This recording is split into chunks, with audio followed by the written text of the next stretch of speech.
The valley woke before the sun did. It happened every morning in Oak Haven, California, that gray light creeping over the eastern ridge like something ashamed of itself, illuminating a town that had long since stopped expecting anything good from the dawn.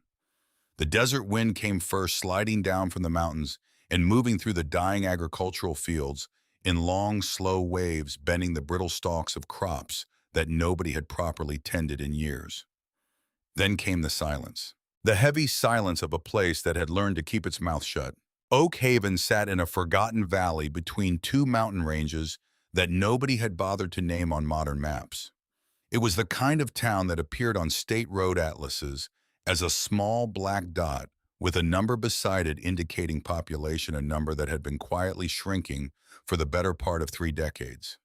The interstate had bypassed it in 1987, and most of the commerce had followed the interstate, leaving behind a skeleton of what had once been a functioning community. A main street with too many empty storefronts, a high school that graduated fewer students every year, a social hierarchy so rigid and so old that most people had simply accepted it as a law of nature rather than a construction of men. The law of Oak Haven was simple, and everyone understood it without being told. On the north side of the Southern Pacific Railroad tracks that bisected the valley, the old money lived. The Hargrove family had built their empire on land their grandfather had purchased for almost nothing during the Depression, and they had spent 3 generations converting that land into a real estate dynasty that now touched nearly every commercial property in a 40-mile radius. Their home sat behind iron gates at the top of the North Ridge, a sprawling colonial revival mansion that looked down over the valley like a physical manifestation of the family's opinion of everyone below them. Aldrich Hargrove, the current patriarch, had expanded the empire beyond his father's wildest ambitions. He owned the county commissioner. He owned the sheriff's department in the way that powerful men own things, not through any document that could be produced in court, but through a network of favors and debts and understandings that operated as reliably as any legal contract. On the south side of the tracks, everyone else lived. The trailer parks, the fading ranch homes with chain-link fences and dead grass, the apartment complexes built cheaply in the 70s and never properly maintained since. This was where Caleb Raines had grown up in a 2-bedroom rental house on Sutter Street that his mother had been renting for 11 years because the landlord kept raising the price just enough that they couldn't afford to move anywhere better, but not so much that they would be forced to leave entirely. It was a trap, and the landlord, who paid his property taxes to a holding company, ultimately controlled by Aldrich Hargrove, understood it perfectly. Caleb Raines was 17 years old. He was tall in the way that boys become tall when they grow faster than they eat all angles and elbows, with a leanness about him that wasn't quite athletic, but suggested a body that had learned to function on less than it needed. His hair was dark brown, kept short because he cut it himself with craft scissors over the bathroom sink every 3 weeks. His eyes were the same brown, quiet and watchful, the kind of eyes that recorded everything and volunteered nothing. He had his mother's cheekbones and his absent father's height, and he had developed through long practice the art of moving through a space without drawing attention to himself. Invisibility was a survival skill in Oak Haven, and Caleb had spent 3 years perfecting it, not through deliberate effort, but through the gradual understanding that a boy with no money, no name, and no margin for error couldn't afford to be noticed. Boys who drew attention got noticed by Trent Hargrove and his older brother Wyatt, and getting noticed by the Hargrove brothers was the beginning of a very specific kind of trouble. Teachers who drew attention got their contracts quietly not renewed. Business owners who drew attention found their building permits mysteriously delayed. Where Chloe Decker, when he came to know her, had simply decided she didn't care whether the world saw her, Caleb had learned to make sure it didn't. He couldn't afford much of anything, which was why he worked 30 hours a week at Della's Diner on Route 9, the battered 2-lane state highway that served as Oak Haven's main commercial artery, now that the interstate had rendered Main Street largely ornamental. Della's was not a pleasant place to work. The kitchen ran hot even in winter. The fryer needed a new element that Della kept saying she'd order and never did. And the vinyl booth cushions had been patched so many times with electrical tape that sitting in them felt like an archaeological exercise. The overnight freight drivers liked it because it was open until 2 in the morning, and the coffee was strong. The high school kids liked it because Della didn't card for cigarettes. Most everyone else went to the newer breakfast place on the north side of town, the one with the laminated menus and paintings of roosters on the walls. The one Caleb couldn't afford to eat at, even with his employee discount from Della's. He worked the dinner and late shift 4 days a week and a double on Saturdays. The money went to three places: rent, groceries, and the pharmacy on Birch Street, where Mara Raines had a standing prescription for the immunosuppressants that kept her autoimmune disease from progressing faster than it already was. The disease had a long clinical name that Caleb had learned to pronounce correctly so he could talk to the pharmacist without appearing ignorant. But what it meant in practical terms was that his mother's immune system was slowly attacking her own connective tissue. Without the medication, the progression would accelerate in ways that the doctors described in careful, measured language that Caleb had learned to translate into plain truth. She would get worse faster. She might not walk by 45. She might need full-time care by 50. Caleb was 17. These calculations lived in the back of his mind like a second set of books. He had been doing this, working, calculating, surviving since he was 14, when his mother's condition had worsened enough that she could no longer work the administrative assistant job she'd held at the county water district for 9 years. They'd applied for disability. The application had been denied twice. A lawyer in Sacramento had taken the case on contingency and was working through the appeals process at the speed that government bureaucracy permitted, which was to say very slowly. In the meantime, Caleb worked. He didn't resent it. This was important to understand about Caleb Raines. The resentment that might have curdled in another boy, that might have expressed itself as anger or recklessness, or the particular nihilism of young men who feel the world has cheated them, had never fully formed in him. He wasn't built for resentment. He was built for observation.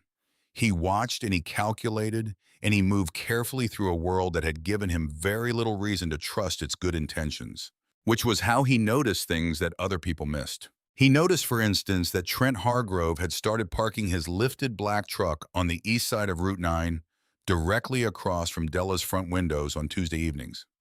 Trent was 19 years old with the wide-shouldered build of someone who had been given access to good nutrition and private gym equipment his entire life, and the expression of a young man who had never experienced a consequence he couldn't buy his way out of. He sat in his truck with the engine running and the cab dark, watching the front entrance of the diner with the focused attention of someone waiting for something specific. Caleb noticed this for 3 consecutive Tuesdays before he understood what Trent was watching for. He noticed it because of Chloe Decker.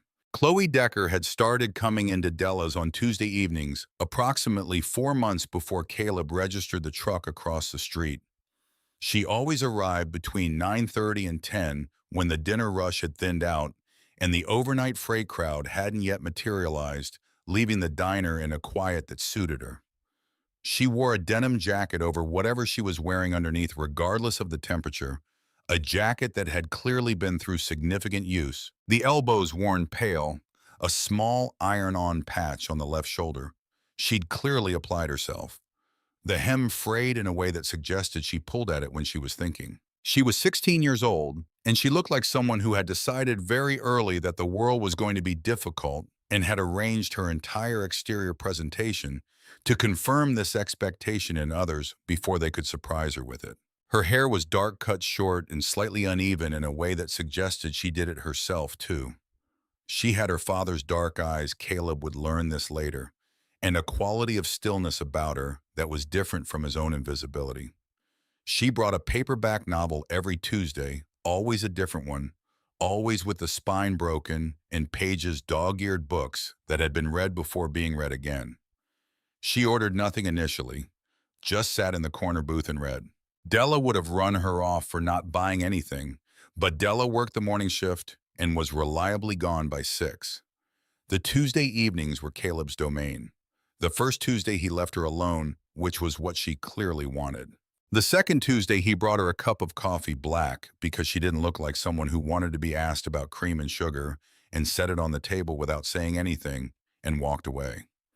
She looked up at him with an expression that was equal parts surprise and suspicion, assessed him for approximately 3 seconds, and then looked back at her book. She didn't push the cup away. The third Tuesday, he brought the coffee and a slice of cherry pie. She looked at the pie, then at him. "You're going to get fired, Mitchell." She'd read his name tag. "My boss is asleep in the back office," he said. He offered a small, careful smile. "Besides, you look like you could use it." She looked at him for another moment, that same 3-second assessment, like she was running some internal calculation he wasn't privy to. And then she said very quietly, "Don't make it weird." "I wasn't planning to," he said, and went back to wiping down the counter. She ate the pie. She left $2 folded under the coffee cup, which more than covered both items at cost price. She was gone before 10:30. The fourth Tuesday, she came back. This was how it began between them, not with any declaration or deliberate act of friendship, but with the accumulation of small consistencies. Every Tuesday, the coffee appeared. Most Tuesdays, depending on what Della had left over at the end of the dinner service, something accompanied it. A piece of pie, a slice of cornbread, once a bowl of soup when it had been particularly cold outside, and Chloe had come in with her jacket damp from rain.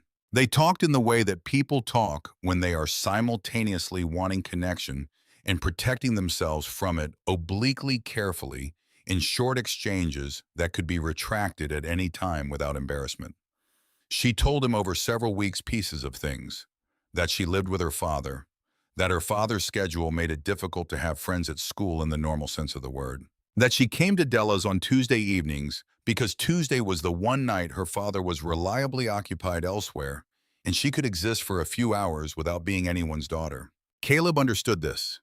He understood the weight of being defined entirely by your circumstances and the people you were connected to, the relief of a space where you were simply a person sitting somewhere. He told her small things in return: that his mother was sick, that he'd been working at Della's since he was 14, that he was studying for the SAT in the 20 minutes between closing prep and bus departure, using a library copy that technically should have been returned 2 months ago. "You want to go to college?" she asked one evening with a tone that wasn't dismissive, but was genuinely curious, as though the concept were more complicated than it seemed. "I want to go somewhere," he said, which was the most honest thing he'd said to anyone in years. She looked at him across the counter. She had started sitting there on the nights it was busy, which meant they could talk more easily, and something in her expression shifted very slightly from assessment to something quieter. "Yeah," she said. "Me too." It was only later, after several more weeks, that Caleb learned exactly who her father was.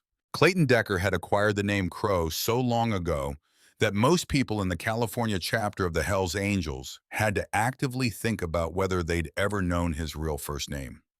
He was the sergeant-at-arms for the California charter, the man responsible for enforcing the club's internal rules and managing the violence that the club's operations occasionally required. He was 44 years old and built like something assembled for a specific industrial purpose, wide through the shoulders, with arms covered in the layered tattooing of a man who had been adding to his skin for 25 years. He rode a custom Harley-Davidson modified so extensively from its factory configuration that it shared with the original primarily a philosophy rather than specific components. When he dropped Chloe off at Oak Haven High School on the mornings he was in town, the sound of the engine preceded him by 2 full blocks, and the student body developed the collective habit of going very still until the sound faded. Crow was not a man who required explanation. His reputation in Oak Haven was the kind that accumulates through specific documented incidents that everyone knows about and nobody discusses directly. There was the incident 7 years ago involving a man who had attempted to steal from the clubhouse. There was the incident involving a competing operation from Fresno that had tried to expand into the valley. There were the years he had spent at Pelican Bay, which he never mentioned, but which had left their mark on him in the way that maximum security incarceration marks everyone who passes through it. A quality of absolute patience, an absence of urgency, as though time had been compressed and then stretched again into a different shape. The rule in Oak Haven was not posted anywhere. It didn't need to be. You did not involve yourself with anything belonging to Clayton Crow Decker. Not his motorcycle, not his property, not his daughter. Caleb had learned this the same way he learned everything, by watching and listening. and it had settled into his understanding of the world as a fixed and immovable fact, which made the Tuesday evenings at Della's something he contemplated carefully. He was not pursuing Chloe Decker in any sense that the word implied. What he was doing was something simpler and harder to name. He was seeing her. She came to the diner to be somewhere that wasn't the world she'd been born into. And Caleb was the one person in that space who understood, without being told, that she just needed to be left mostly alone with minor evidence that someone had noticed she was there. He thought about Crow precisely once on the evening Chloe had mentioned casually that her father's schedule was at the clubhouse on Tuesdays, and then he put the thought somewhere manageable and continued bringing coffee and pie. This was his mistake in retrospect. Not a moral mistake. Not even an error of judgment exactly.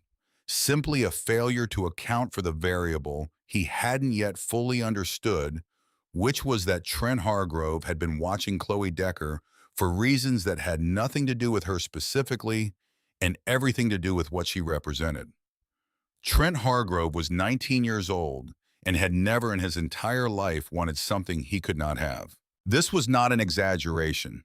His father's wealth had operated as a kind of universal solvent on the friction that typically characterizes human desire. The gap between wanting and having had simply never been a meaningful feature of Trent's experience. Toys, vehicles, grades, the legal consequences of the two DUIs he'd accumulated before he was legally old enough to drink. The complaint filed against him by a girl at the high school that had somehow never resulted in formal charges. All of it had been managed, dissolved, made to disappear through the application of sufficient resources. He ran a small methamphetamine operation on the south side of town that he maintained not because he needed the money. He had access to more money than the operation generated in a decade, but because it gave him something his father's checkbook couldn't provide: power of a kind that felt earned, control over people who would otherwise have nothing to do with him. The satisfaction of proving to himself mostly that he could operate outside his father's shadow. Aldrich Hargrove knew about the operation. He had chosen to understand it as a phase. What Trent wanted from Chloe Decker was not Chloe Decker. What he wanted was to demonstrate to the town of Oak Haven and to himself that the Hargrove name was not intimidated by a motorcycle club, that the family's reach extended above and around whatever informal authority the Hells Angels held in the valley. Chloe was not a girl to him. She was a thesis statement. He had started parking across from Della's after one of his associates had mentioned seeing Crow's daughter inside on a Tuesday night. He had started attending the school parking lot in the mornings, watching the way people gave her a wide berth, noting the invisible radius of protected space that the Decker name created around her. He had spent several weeks studying the geography of the situation before concluding, with the confidence of someone who has never been taught to properly assess risk, that the Hells Angels' reach was largely theatrical. They were criminals on motorcycles, he told himself. His family employed state legislators. Caleb saw the truck for the first time on a cold Tuesday in late October. He was wiping down the front window from the inside when the headlights caught his attention, not because the truck was unusual, but because of its position. Parked facing the diner, engine running. No movement from inside, just the dark cab and the exhaust curling up from the tailpipe in the cold air. Caleb looked from the truck to the corner booth where Chloe sat with her book. He felt something cold and deliberate settle into his chest. Not quite fear, more like recognizing a pattern before you understand its implications. He watched the truck for the remainder of the evening. It didn't move until Chloe left, and when she walked out to the parking lot to her bicycle, the truck's headlights came on, tracked her movement for a moment, and then pulled slowly out of the lot across the street and drove north. He said nothing to Chloe that evening. The second Tuesday it happened, Caleb paid closer attention to the truck's position relative to the diner entrance. The third Tuesday, he watched Trent himself get out of the truck and walk to the edge of the parking lot across the street, standing in the darkness, smoking a cigarette, watching the diner's lit windows with the focused patience of someone making final calculations. He wanted to tell Chloe, but Chloe had not invited this kind of concern from him, and he wasn't sure what telling her would accomplish beyond frightening her and potentially ending the Tuesday evenings that where he recognized one of the very few consistent things in either of their lives that didn't carry the weight of obligation. He wanted to say something to Crow, but a 17-year-old dishwasher and part-time short-order cook from Sutter Street didn't walk up to the sergeant-at-arms of the Hells Angels California charter and open a conversation. So he watched, and he calculated, and he waited, which was what he had always done. He would come to understand in the months that followed that this was the one time in his life when watching and waiting was exactly the wrong approach. But the knowledge of what he should have done was only available in retrospect, assembled from the pieces of what actually happened on a Friday night in November, when the temperature dropped hard after dark and the bonfire out at the old reservoir threw orange light against a sky that had no moon. The party at the reservoir had been organized through the informal telecommunications network of Oak Haven's high school population word-of-mouth text messages, a post on a private social media account that was technically secret and practically public. It happened 3 or 4 times a year, usually in the warmer months, but occasionally in winter when a sufficient number of people wanted badly enough to be somewhere other than their houses. Chloe hadn't planned to go. She told Caleb this obliquely on the Tuesday before, said that she had heard about it, said that her father had strict rules about her location after 9 on weekends, said these things in the tone of someone who is convincing themselves as much as informing someone else. Caleb had heard something else that Tuesday. He had heard Trent Hargrove 3 tables away talking to the pair of large and dim companions he carried with him like furniture, talking loudly in the manner of someone who wants to be overheard about his plans for Friday, about how there was going to be a party at the reservoir, about how certain people who thought they were protected were going to find out exactly how much their protection was worth when their father wasn't around. Caleb had refilled their coffee cups and said nothing and heard everything. He went to the reservoir on Friday not because he was the kind of person who went to parties. He was emphatically not, but because the anxiety that had been building in him for 3 weeks had reached a point where doing nothing felt worse than doing something pointless. He told himself he would just look, just assess the situation. If Chloe wasn't there, he would leave. She was there. He saw her near the tree line at the edge of the firelight, standing slightly apart from the main group, nursing a cup of whatever was in the communal cooler and wearing her denim jacket against the cold. She was doing exactly what she always did, existing adjacent to the social event, rather than within it, watching rather than participating, maintaining the careful distance she kept between herself and any situation that might require her to be something other than what she decided to be. Caleb started moving toward her. He was still 20 feet away when he heard the trucks. The sound was distinctive. The over-engineered exhaust of Trent's lifted pickup, followed immediately by the secondary noise of Wyatt Hargrove's matching vehicle, because Wyatt went where Trent went in the way of older brothers who have decided that indulging their younger siblings' worst impulses is easier than resisting them. Both trucks tore down the access road and stopped in the cleared space near the fire headlights, sweeping the crowd like searchlights. And the Hargrove brothers stepped out with 3 additional companions who shared their general physical characteristics of size confidence and advanced intoxication. The party went quiet in the way that parties go quiet when something is about to happen. Caleb stopped moving. He stood at the edge of the firelight and watched Trent's eyes find Chloe with the precision of someone who had been looking for exactly her and had never intended to look for anyone else. Trent crossed the space between them with the walk of someone who has decided the normal rules of social distance don't apply to him. His brother Wyatt moved to Chloe's left, bracketing her without touching her, positioning himself between her and the tree line. "Look who finally decided to join the rest of us," Trent said. His voice had the loose quality of someone who had been drinking for several hours, but his eyes were focused. This was not impulsive. This had been planned. Chloe's chin came up. Her voice was absolutely steady. "Back off, Trent." She turned to walk away, and Wyatt was there, simply there, blocking the path to the trees, hands in his jacket pockets, expression pleasant and utterly immovable. "Don't be like that," Trent said. He reached out and took hold of Chloe's wrist with a grip that was deliberately excessive, not just a touch, but a demonstration of force. "Your dad's not here. Nobody's going to ride to your rescue. Why don't you come take a ride with us?" "Let go of me." Her voice was still controlled, but her shoulders had gone rigid. "Are you out of your mind? My father will destroy you." Trent laughed. It was an ugly sound. "Your old man runs around on a motorcycle like he's still in 1975. My family owns this town. We own the people your father thinks are scared of him." He yanked her toward the truck with a violence that pulled a sharp sound from her throat and sent her stumbling. "He works for us even if he doesn't know it yet." The crowd of teenagers stood in a circle around the scene and did the thing that crowds do when threatened. They became still and separate. Everyone privately grateful they weren't the person at the center.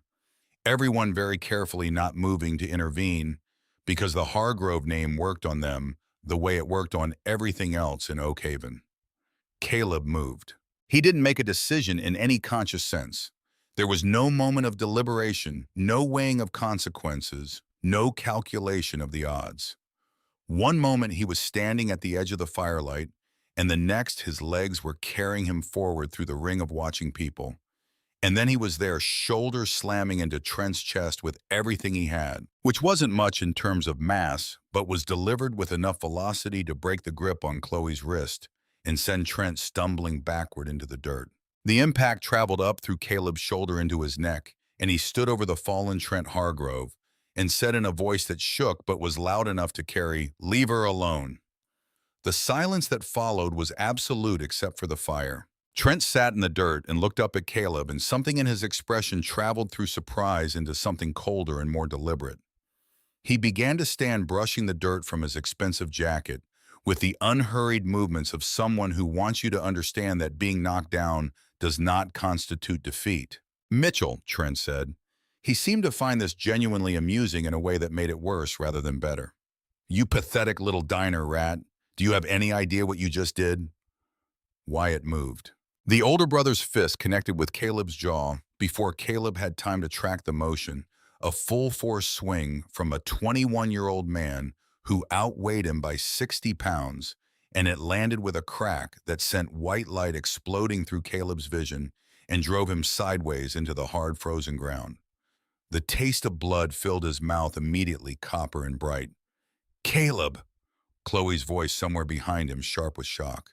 He was scrambling before the stars cleared hands, finding the dirt, pushing himself upright because the alternative was staying down, and he understood with perfect animal clarity that staying down was not an option. Trent was moving toward him, and the kick caught him in the ribs with enough force to drive the breath completely from his lungs, and Caleb was on the ground again, gasping, his hands scrabbling in the dirt with no purpose except movement. His fingers found something, a piece of split firewood, dense and heavy, approximately 18 inches long. He gripped it. Trent came down toward him, came to grab his collar to haul him up for whatever came next. And Caleb swung the wood upward in the arc, that desperation and instinct designed together, catching Trent on the side of the skull with a sound like a bat hitting something dense. Trent made a sound he would not have chosen to make and went over backward, blood opening from his temple, his hand going immediately to his head with the reflexive disbelief of someone who has genuinely never been hurt before. The quality of the silence changed. Wyatt's face when Caleb looked at it had undergone a transformation. The pleasant blankness was gone. What replaced it was something that Caleb recognized even in his current condition as a threshold being crossed. Wyatt Hargrove reached into his jacket with the practiced motion of someone who had done this before, and the sound that followed, a specific metallic click and slide, was something Caleb had never heard in person but recognized immediately. A 6-inch folding blade caught the firelight. "You're dead," Wyatt said. His voice was very quiet. The quiet of someone who is past the need to perform. "You little piece of trash. You're dead." He moved, and he moved toward Chloe, not toward Caleb, toward Chloe, with the logic of a man who has decided that the girl is the cause, and the girl is where the punishment belongs. And Caleb saw the silver arc of the blade in the firelight, and time did what time does in certain moments. It became granular and strange, each fraction of a second separated from the next by more space than physics normally allows. He was off the ground before he knew he was moving. He put himself between Wyatt Hargrove and Chloe Decker. The impact was not what he expected. No cinematic sound, no dramatic moment. just a dull, wet pressure below his ribs on the left side, and then a sensation of cold that spread outward from that point faster than the pain could follow, and then Wyatt's face very close to his, going from rage to something that looked like horror. Wyatt pulled back and the cold became fire. Caleb looked down. Wyatt was looking down too. The hand that had held the knife was pulled away now, and the knife itself had clattered somewhere on the frozen ground, and there was blood on Wyatt's hand, and blood spreading across the front of Caleb's jacket, in a pattern that his mind identified before his body fully processed what it meant. "Wyatt," Trent said from somewhere behind them. His voice had shed everything, the cruelty, the confidence, and the performance. What remained was just a frightened 19-year-old. "Wyatt, we have to go. Right now. We have to go now." The Hargrove brothers ran. The crowd of teenagers who had been collectively holding their breath through all of it now exhaled in the form of movement. They scattered into the trees and up the access road and into the darkness in every direction, the ancient biological instruction of separate and flee overriding everything else. And then there was only Chloe. She was on her knees beside him before he finished falling. Her hands found his midsection with the immediate practical intelligence of someone who understood what was happening and refused to waste any time on panic before panic was earned. She pressed down. He felt the pressure and heard himself make a sound that he would not have chosen. "No," she was saying in a voice quiet and urgent, and entirely unlike any version of herself he had heard before. "No, no, no. Caleb, look at me. Stay here. Look at me." He found her eyes in the darkness. The fire had dropped while no one was attending it, and the light was low now, red-orange and uncertain. Her face above him was the most serious thing he had ever seen. "Are you hurt?" he asked. The words felt strange in his mouth, too far to retrieve. "Stop talking," she said. "Are you?" "I'm fine, stop talking." Red and blue lights swept through the trees. Chloe's head came up.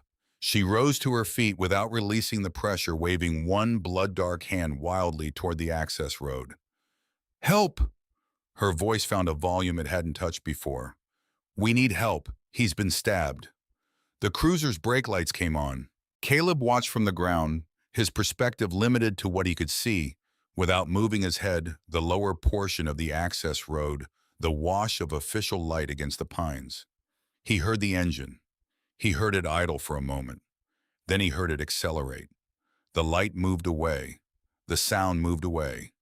The red and blue diminished and disappeared, and Chloe stood watching the darkness where it had been for a long moment that felt much longer than it was. She turned back to him. In the low firelight, he could see something change in her expression. Not collapse, not panic, but the change of someone who has just had a large and fundamental assumption about the world confirmed as false. The law was not coming. The law had been there and had chosen to leave, which was different from absence and worse. Her blood-covered hand found her phone. She didn't dial the 3 digits that were supposed to be the answer to this. She dialed a different number, a number she knew the way, numbers that represent something absolute, something that doesn't change and doesn't negotiate and doesn't drive away when it sees something it was paid to not see. It rang once. "Dad." Her voice was level in a way that cost her something. "They stabbed Caleb. The Hargrove brothers.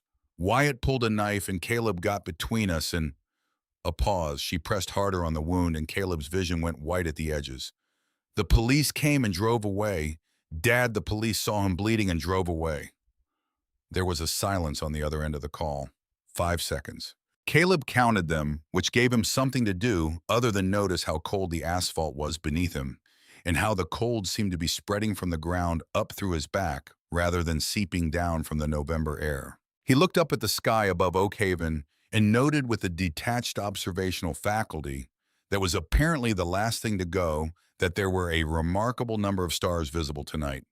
No moon, which was why the reservoir had needed the bonfire, but stars, a quantity of them that you couldn't see from town because of the light pollution, but out here in this darkness, they were extraordinary.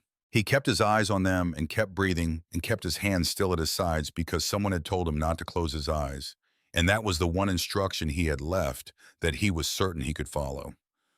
When Crow's voice came back, it was a sound that belonged to a different category from human speech. Caleb heard it from the ground with the particular clarity of someone whose other senses had begun to compensate for failing vision. Keep pressure on the wound, baby girl. The voice was absolutely calm in a way that was more frightening than shouting would have been. Absolutely, completely, terminally calm. Not for a second. You don't let up for a single second. Do you understand me? Yes, Chloe said. Daddy's coming. She lowered the phone and put her second hand over her first and pressed down. And Caleb stared up at those stars and thought about his mother. He thought about the SAT prep book sitting on the kitchen table with the library due date sticker on the spine.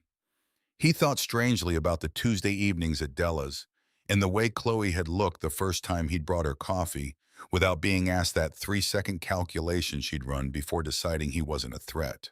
The sound arrived from the direction of the main road traveling fast, and it was a sound that had no equivalent in his experience.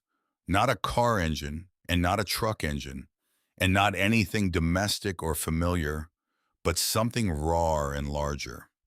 A mechanical voice pitched below speech but above noise. Something you felt in your sternum before your ears fully registered it. A single headlight cut through the trees. It didn't slow down for the access road's ruts and roots. It moved at a speed that would have been inappropriate for the terrain and appeared entirely uninterested in this fact. When the motorcycle reached the clearing where Caleb lay, it didn't stop so much as transform. The rider's weight shifted, and the bike went sideways in a controlled skid through the gravel and was still moving when the man left it. The machine completing its momentum on its own while Clayton Crow Decker was already running. He covered the distance between himself and his daughter in 4 strides, and then he was kneeling, his massive frame folding with an unexpected ease. And Chloe's hands came up and his came down to replace them. And the pressure that followed was different from hers, not gentler but more precise, the pressure of someone who understood what he was doing. Caleb felt it, and the white came back in a rush, and he heard himself make a sound he didn't intend. Stay with me. The voice above him was the same voice from the phone, that absolute terrible calm. Open your eyes, look at me.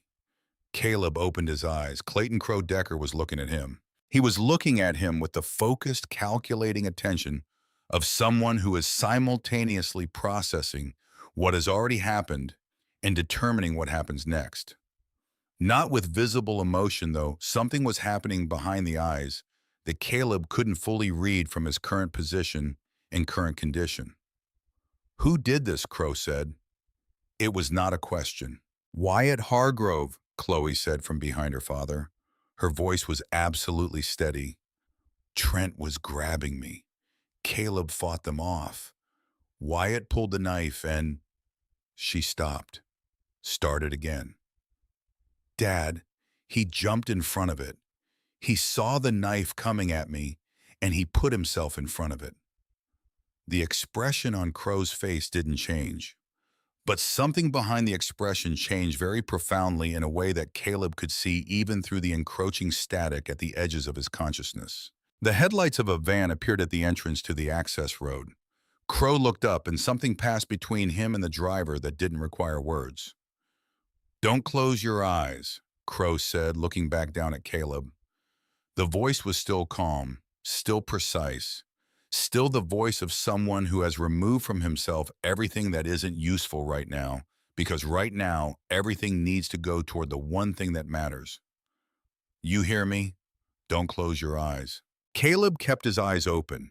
He focused on those stars, the ones only visible from this particular darkness, the ones you had to be far enough from ordinary light to see, and kept breathing. And around him, the valley that had never known his name was about to learn it, because something had been set in motion on this freezing November night that would not stop moving until it had rearranged everything. He didn't know this yet. He just watched the stars and breathed and kept his eyes open the way someone had told him to. The van was a battered Ford Econoline that had been white once years ago before road salt and desert sun had reduced it to something closer to the color of an old bone. Rat Colvin drove it the way he drove everything, with absolute commitment and no particular regard for the vehicle's structural limitations. The suspension screamed on the access road. The side door was open before the wheels fully stopped. Clayton Crow Decker did not ask for help lifting Caleb Rains. He slid his arms beneath the boy's shoulders and knees with the practiced efficiency of a man who has moved incapacitated people before under conditions considerably worse than this and stood in one motion. Caleb weighed less than Crow expected. This registered somewhere behind the sergeant-at-arms' eyes as a piece of information that made everything worse. "Back doors," Crow said. "Rat had them open." Chloe was already inside, having moved there without being told, positioning herself at the rear so she could receive Caleb's weight as Crow transferred him. Her hands found the wound site automatically. The pressure resumed.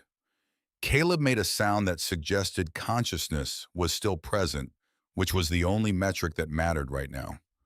Crow got in the passenger seat. "Oak Haven General," he said. "Everything you have." Rat gave the van everything it had.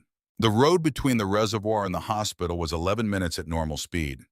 Rat covered it in 6.5, running 2 red lights at intersections empty at this hour and taking the service road behind the laundromat to bypass the only traffic signal that might have cost them time.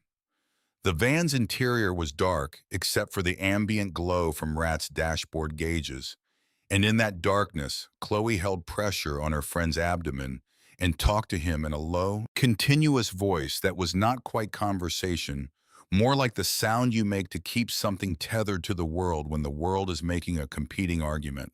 Crow sat in the passenger seat and made one phone call. He didn't raise his voice. He identified himself. He stated 3 facts: a boy had been stabbed, the local police had declined to respond, and he would require certain things from certain people before this night was over. The voice on the other end of the call, older, rougher, carrying the timbre of a man who has spent decades in loud environments, said 4 words: "We ride at midnight." Crow closed the phone. The ambulance bay at Oak Haven General Hospital was lit with the harsh fluorescence of institutional medicine, the kind of light that makes everything look more serious than it might otherwise appear, which was appropriate tonight because everything was exactly as serious as it appeared. Rat put the van sideways across 2 parking spaces and Crow was out before the engine died. The emergency room doors were glass and automatic, and they opened for him without difficulty. What was inside them did not cooperate as immediately. The night shift at Oak Haven General had the quality of all small-town night shifts, a specific lethargy, the reduced staffing of hours when administrators assume nothing significant will happen, a skeleton crew operating on the assumption that genuine emergencies will courtesy announce themselves in advance. 2 nurses at the station, 1 attending.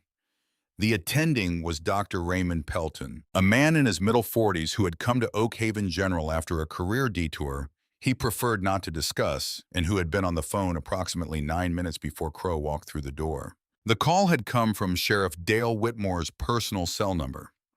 Whitmore himself had received the call from Aldrich Hargrove's private line approximately 4 minutes after Trent Hargrove had called his father from the truck on the way back from the reservoir. What Dr. Pelton had been told in language that was careful and deniable was that there was a potential incoming case involving gang-affiliated violence, that the circumstances were under active police investigation, and that proper protocol required confirmation of law enforcement clearance before initiating treatment on cases of this nature. Dr. Pelton understood what he had been told.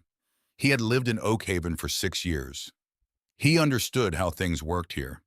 He had nodded and said he understood and hung up the phone and had spent the 9 minutes between that call and Crow's arrival doing the moral arithmetic that the situation required, arriving at no particularly satisfying conclusion.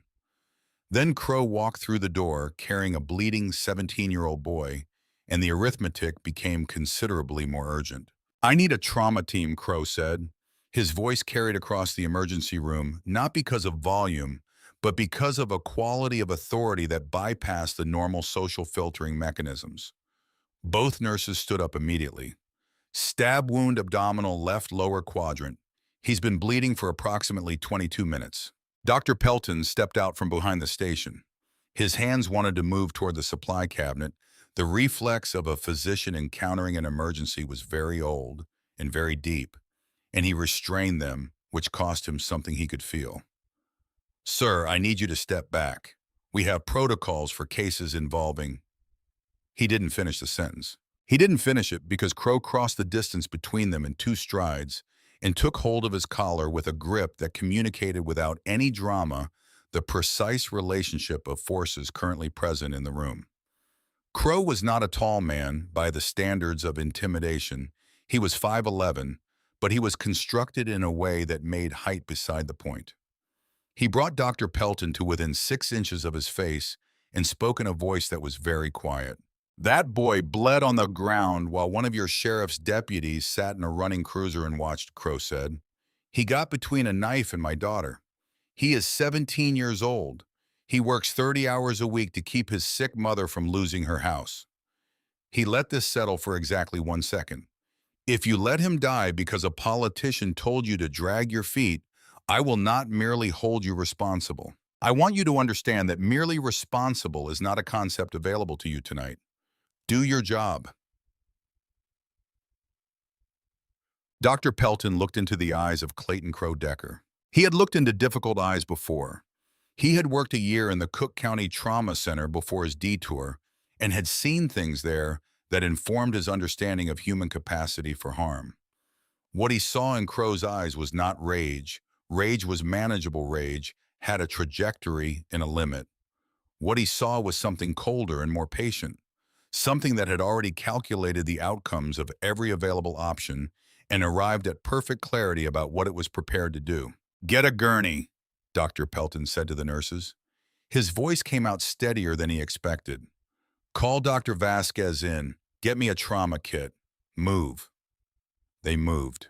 Caleb Raines was on a gurney 40 seconds later, the doors to the trauma bay swinging open before him, the terrible efficient machinery of emergency medicine engaging with the purpose it existed for. Crow watched the doors swing shut. He stood in the waiting room with blood on his hands and forearms. Caleb's blood transferred during the transport, and he looked at his hands for a moment, and then looked at Chloe. She had blood on her jacket, on her jeans, on the backs of both hands where it had dried into the creases of her knuckles. She was sitting in a plastic chair with her elbows on her knees and her face in her hands, and she was not making any sound, which was in some ways harder to look at than if she had been. Crow sat in the chair beside her. He didn't put his arm around her. He sat close enough that she could feel him there, which was different and for Chloe sufficient. After a moment, she straightened up and looked at the trauma bay doors without expression. "He asked if I was hurt," she said, "while he was bleeding on the road.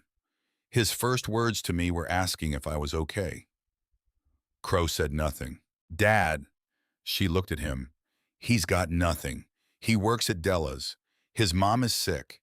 He doesn't have anything, and he just stepped in front of a knife for me like it was the most obvious thing in the world." Crow was quiet for another moment. Then, "I know." He reached into his leather vest and retrieved the encrypted phone.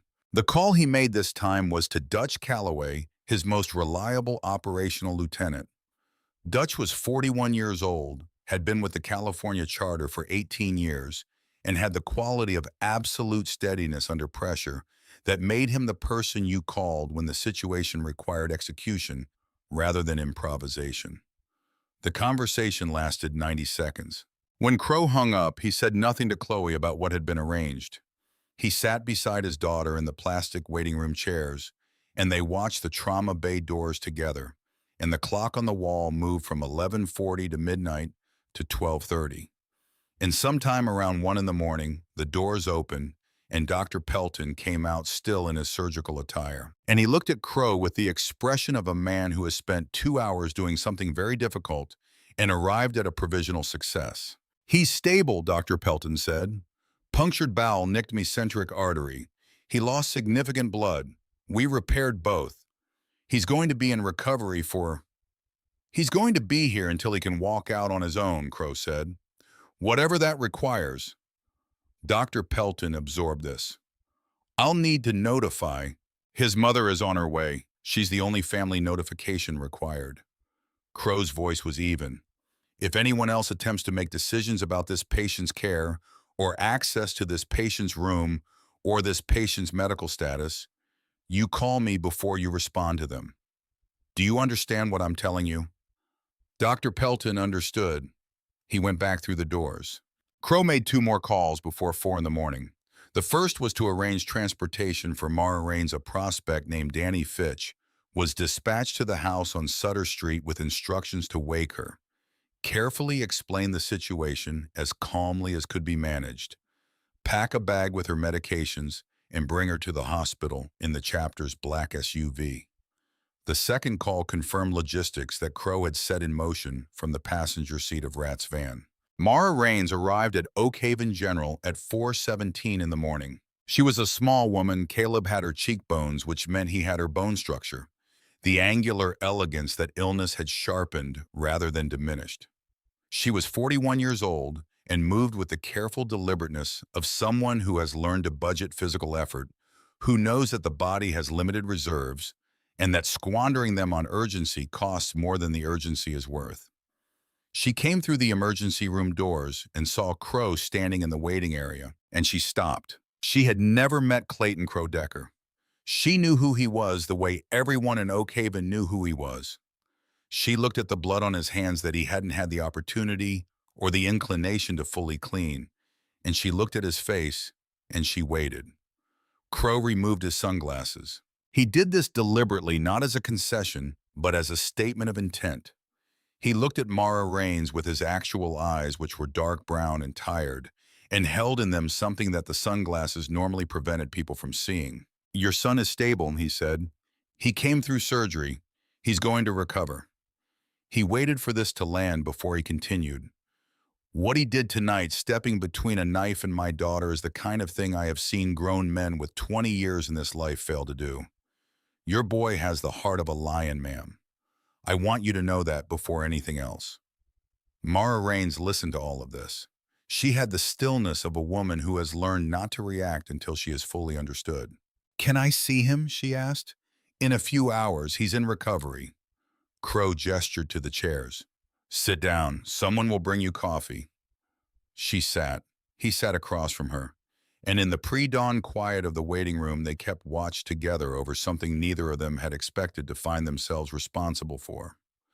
At 6 in the morning, Oak Haven woke to a sound it had never heard before. The people on the south side of the tracks heard it first. The residents of the trailer parks and the aging ranch houses. The people already awake because they worked early shifts, who came to their windows and stood listening with the alertness of people who have learned that unexpected sounds usually precede unwelcome developments. It was not thunder. It was not the freight train which ran at 4:30 and which everyone knew by sound and timing. It was something that began as a vibration in the ground felt in the floor through socked feet in the walls, through palms laid flat before it resolved itself into sound, and the sound was the sound of engines. Not one engine, not 10. An uncountable number of engines all at once, all moving together, producing a resonance that was physical rather than merely auditory, a sustained mechanical chord that occupied the chest cavity. They came in from 3 directions, simultaneously. The interstate on-ramp from the north, the state highway from the east, and the old 2-lane from the south that nobody used anymore except trucks avoiding way stations. 200 Harley-Davidson motorcycles in staggered formation, moving at exactly the same speed, their riders wearing the leather cuts of the Hells Angels California chapter, and its affiliated chapters from Oakland, Vallejo, San Jose, Stockton, and the 2 desert chapters whose names were not widely known outside their immediate territories. Dutch Calloway was at the front of the northern column. He was a lean, weathered man with gray threading through his dark beard, who rode with the quality of absolute calm that characterized everything he did. He had been awake since Crow's call and had spent the intervening hours making arrangements that required precision rather than speed. The columns had been briefed. The positions had been assigned. Everyone understood that the objective was not violence but occupation, and that the distinction between the two was as important as any tactical consideration. By 6:15, Oak Haven General Hospital was surrounded. The motorcycles parked in tight rows that blocked all 3 vehicular entrances to the parking lot. Men with names like Ghost Riker and Darnell Macon and Terrence Wells took up positions at the emergency room entrance, the loading dock and the service road that ran behind the east wing. They did not draw weapons. They stood with their arms crossed or their hands on their belts and watched the building's entrances with the focused attention of people who take their responsibilities seriously. Inside the hospital, the night staff and the incoming morning staff looked out the windows and made phone calls. Sheriff Dale Whitmore received 3 of those calls before 7 in the morning. He was a man who had been in Aldrich Hargrove's financial orbit for 11 years, who drove a personal vehicle that Hargrove's holding company had leased, whose daughter's college tuition had been underwritten by a scholarship from the Hargrove Family Foundation, a scholarship that was not publicly advertised and for which she had not formally applied. He had spent 20 years in law enforcement, becoming precisely the kind of law enforcement officer who made the Hargrove family's way of operating in Oak Haven possible. He arrived at Oak Haven General at 7:30 with 4 cruisers and 8 deputies who wore the careful expressions of people who understood they had been assigned a task without being given corresponding resources. The parking lot was a sea of chrome and leather. Whitmore got out of his cruiser and put on his hat and walked to the edge of the parking lot where the rows of motorcycles began, and he stood there and assessed the situation with the expression of a man doing arithmetic he doesn't like. The crowd of bikers parted. Crow walked through the gap they created unhurried and stopped approximately 8 feet from the sheriff. He was wearing a clean black t-shirt under his leather vest. Someone had brought him a change of clothes at some point in the night, and his arms were at his sides with the relaxed quality of someone who is not concerned about how this conversation ends. "This is an unlawful assembly," Whitmore said. His voice had the projection of a man who has given official statements before, who understands the importance of sounding certain, even in the absence of certainty. "You are obstructing access to a medical facility. I am ordering you to disperse immediately, or I will begin making arrests." Crow looked at him. He let the look last a moment, not aggressive, just patient.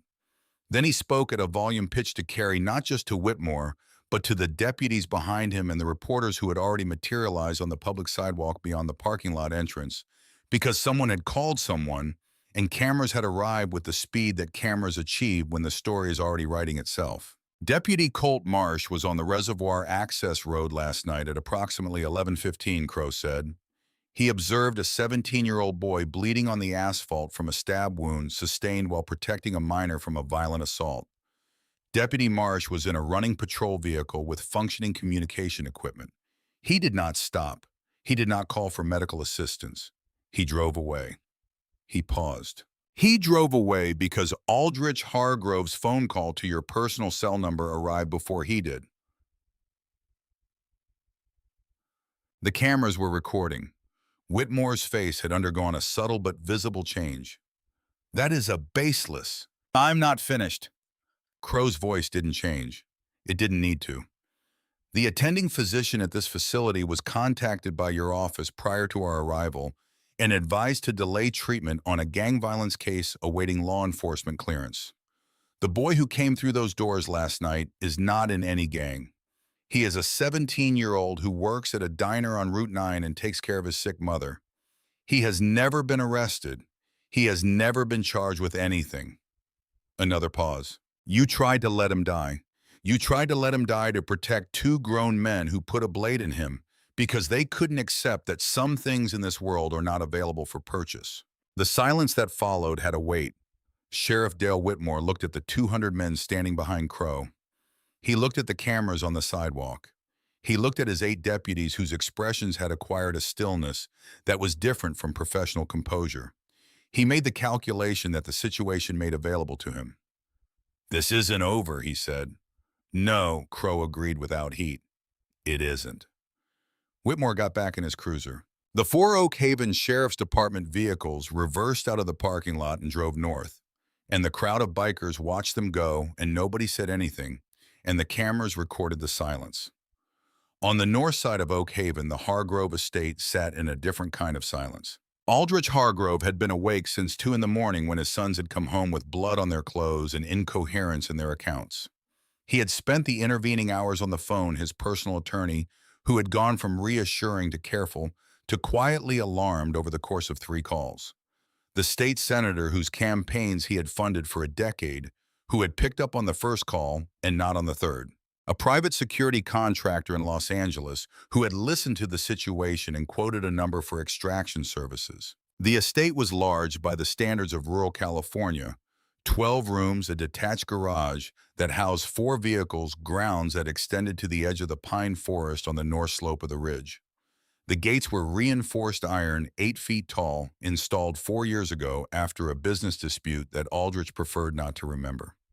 Security cameras covered the perimeter. None of this was designed to address the current situation. Trent sat on the living room sofa with a bandage on his temple, where a privately summoned doctor had closed the wound from Caleb's piece of firewood with 4 sutures. He was on his 3rd glass of whiskey and staring at a place on the wall approximately 18 inches to the left of the television, which was on but unwatched. Wyatt was pacing.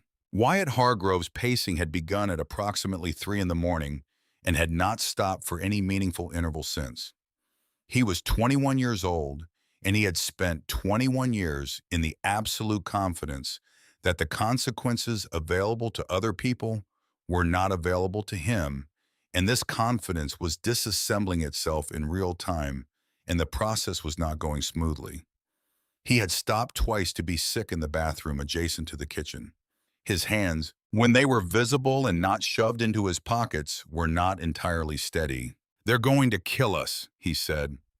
It was the 4th or 5th time he had said this. "Nobody is killing anyone," Aldrich said from behind his desk. He said this with a conviction he was manufacturing rather than feeling, which was a skill he had developed over a career of managing situations by first managing his own presentation of certainty. "This is manageable. Everything is manageable. There are 200 bikers surrounding the hospital, Dad." "I'm aware. They're just sitting there. They're just sitting there and nobody's doing anything about it." Wyatt had been to the window 8 times in the last hour. He went again now, pulling the drape aside and looking down the long driveway toward the gates. "It's psychological.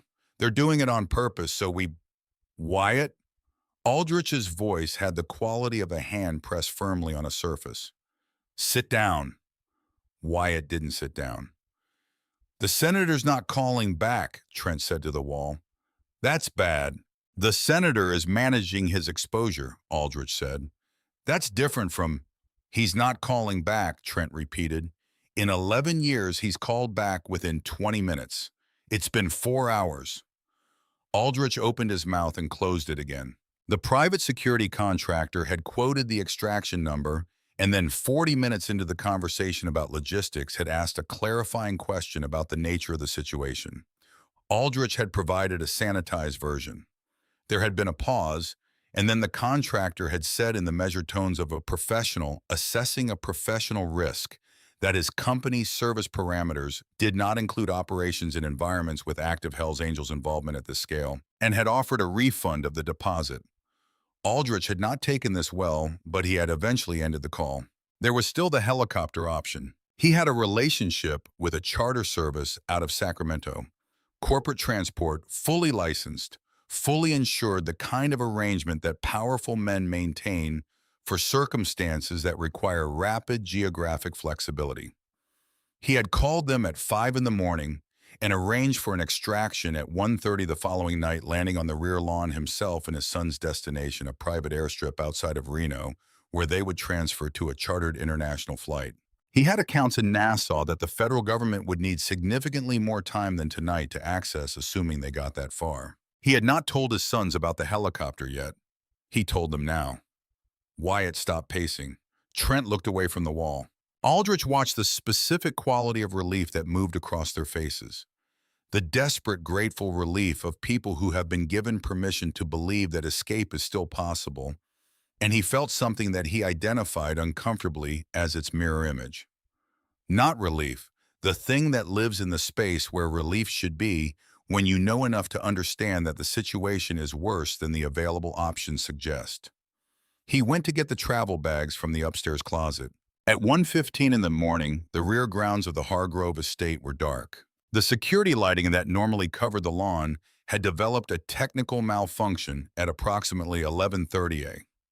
Malfunction that the security systems log would later indicate had originated from an external interference with the control panel located on the northeast corner of the property accessible from the public easement that ran along the fence line. The cameras on the north and west perimeter had experienced a similar simultaneous malfunction. These were not coincidences. Dutch Calloway had been in position in the pine forest behind the estate's rear boundary since 10 o'clock, along with 97 other men who had moved through the woods in the darkness, with the unhurried quality of people who understand that the most important part of this kind of operation is the part before anyone knows it's happening.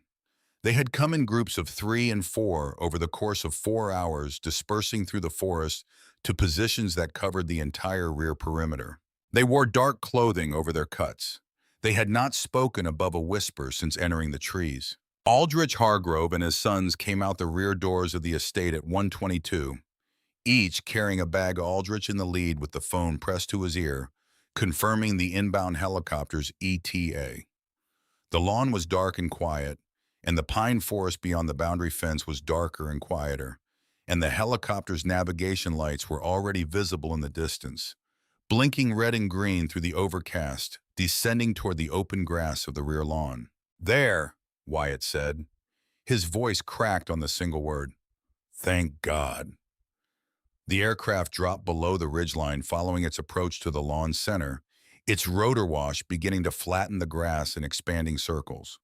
The sound of it covered everything else: the pop of the rotors, the turbine's whine, the rush of displaced air.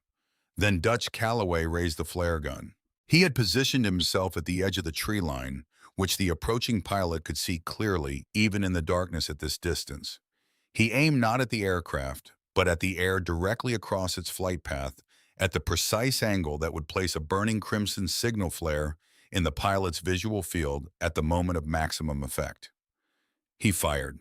The flare arced through the darkness in a burning red curve that lit the tree line, lit the lawn, lit the faces of the 3 men standing on the grass with their bags at their feet, and also lit for one brilliant second the sight that the pilot now had of the rear perimeter of the estate, the line of men standing shoulder to shoulder at the tree line, an unbroken human barrier that extended the full width of the property and beyond it into the darkness on both sides. The pilot was a professional. He had been paid well to make this pickup. He had not been paid well enough for this.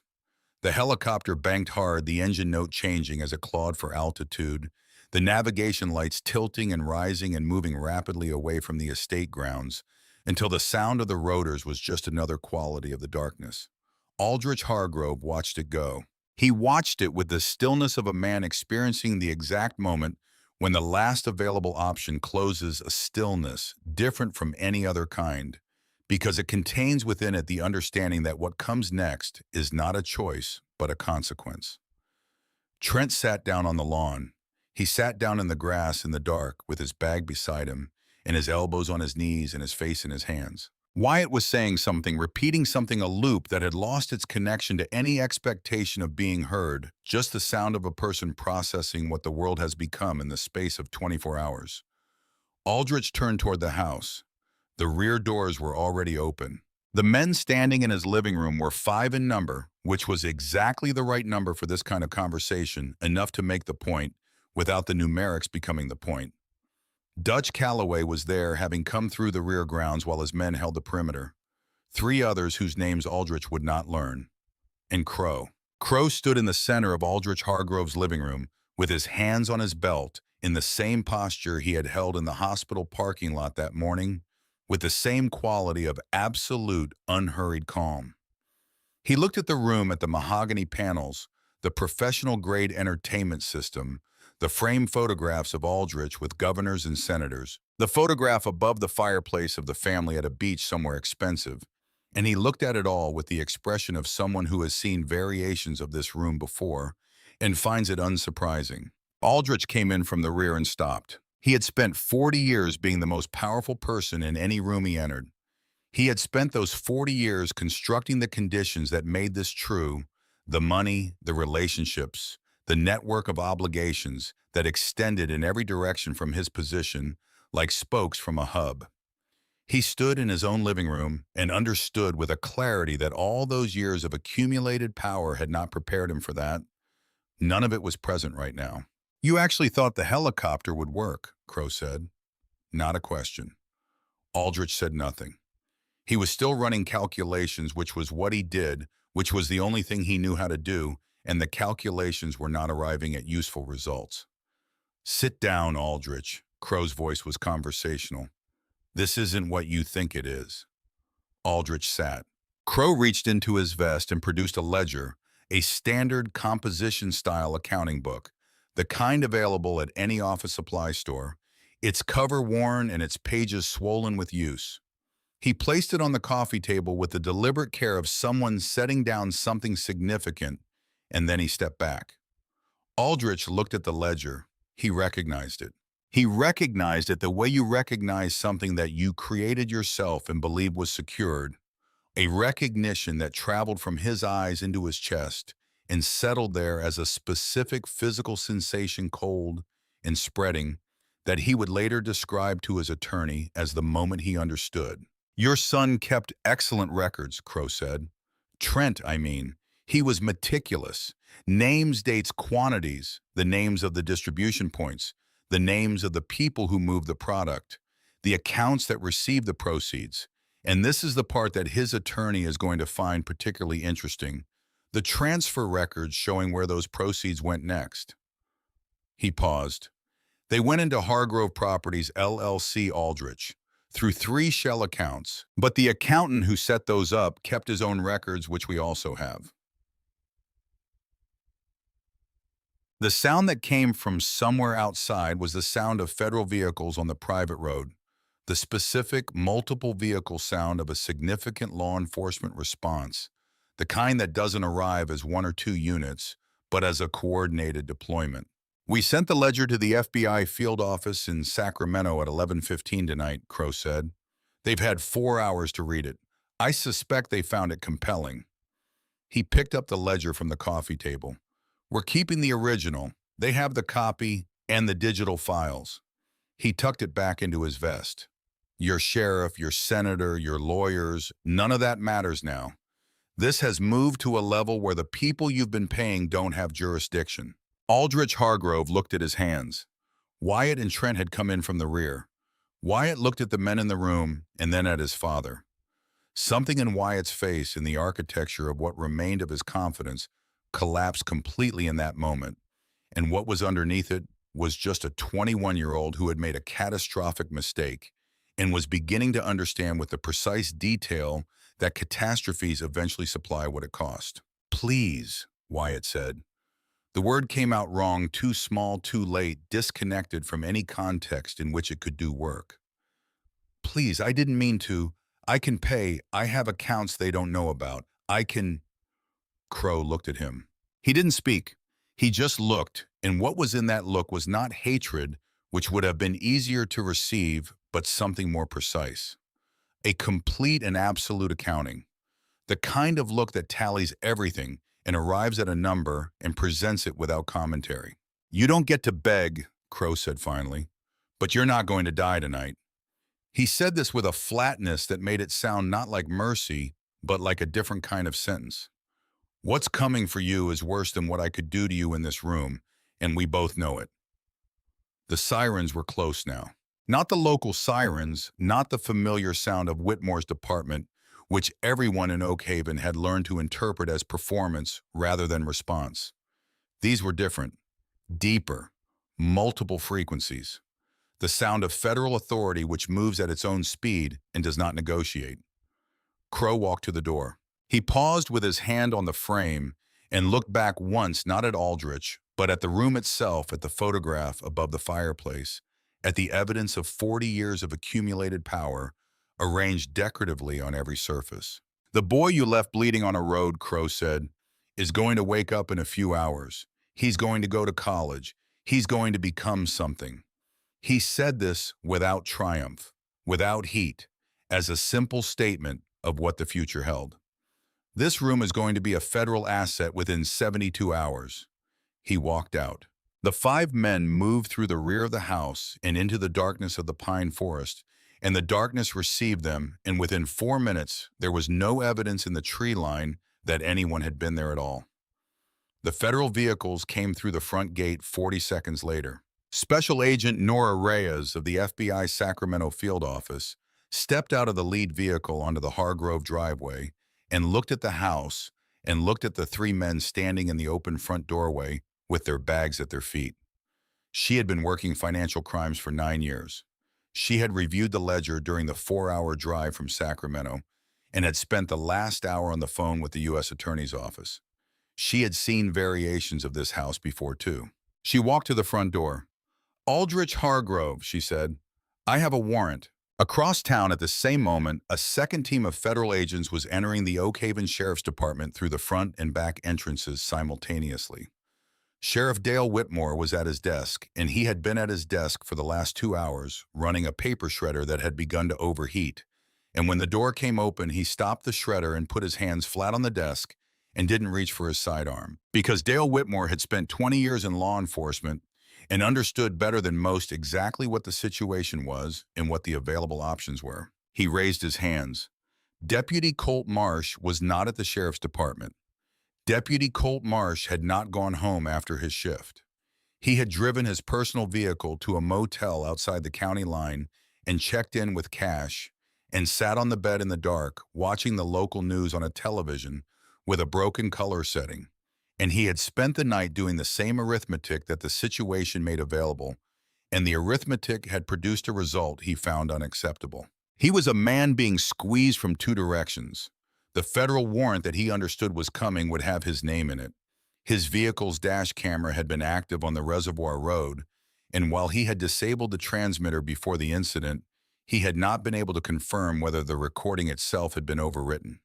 And Caleb Raines was alive. The boy had seen the cruiser. The girl had seen it.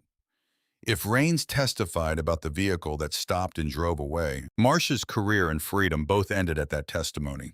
There was an option he kept returning to. He understood it was irrational. He understood that the hospital was surrounded. He had seen the news coverage, the parking lot full of motorcycles, the cluster of cameras outside the main entrance. He understood all of this. He went anyway. He had a set of scrubs from a hospital volunteer event 3 years ago, the kind of thing you keep in the back of a closet, shapeless green fabric that reads as medical from a distance. He had the other thing too, which he had obtained from the evidence locker 6 months ago, in an act of such comprehensive stupidity that he would later in the formal account he gave to investigators be unable to fully explain his reasoning. A preloaded syringe, potassium chloride in sufficient concentration. He had kept it the way you keep things you never intend to use, but cannot bring yourself to discard. He drove to the hospital at 2:40 in the morning and parked in the loading dock area behind the east wing and changed into the scrubs in the car and walked to the service entrance with the walk of someone who has decided not to think about what they're doing because thinking about it would prevent it from being done. The loading dock was not covered by the bikers' primary deployment. Dutch had concentrated the perimeter on the main entrances in the emergency wing. The service entrance opened with a badge reader, and Marsh had through a contact at the hospital who owed him something, a clone badge that had not yet been deactivated. He went through the service entrance. He took the stairs to the third floor because elevators have cameras that operate independently of the main security system, and he had accounted for this. He pushed open the fire door to the third floor hallway. Ghost Riker was 6 feet 4 inches tall and had been sitting in a plastic chair at the end of the hallway for 11 consecutive hours. He had not moved from that chair except twice briefly, and he had positioned himself so that both positions, seated and standing, gave him full visual coverage of the fire door, the elevator bank, and the door to Caleb Raines' room. He saw Marsh come through the fire door, and he stood up. Rat Colvin stepped out of the alcove beside the nurse's station, which had been providing cover for the same 11 hours. Marsh got 4 steps into the hallway before the geometry of the situation resolved itself in a way that left him no options. Ghost's hand on his throat was not theatrical. Rat's hand on the wrist holding the syringe was precise and purposeful, and the sound that followed the specific compound sound of a wrist being flexed past its tolerance was brief. The syringe hit the floor. The hallway remained quiet. No nurse emerged from any room. No alarm sounded. The security camera at the end of the hall showed a hallway that appeared empty from its current angle. 3 hours later, at 5:47 in the morning, A federal agent received a call from a number he didn't recognize directing him to the hospital's rear loading dock, where a man in green scrubs was seated on the ground beside a dumpster, his right wrist wrapped in a cloth, ready to give a complete account of everything he had done and everything he had been told to do. Upstairs in a private room on the third floor, a heart monitor beeped in the steady, unremarkable rhythm of a body doing the work of staying alive. The silver Zippo lighter sat on the bedside table where Crow had placed it during the night, set it down with deliberate care as though it were a document of a fundamental transaction. The lighter caught the early morning light from the window and held it.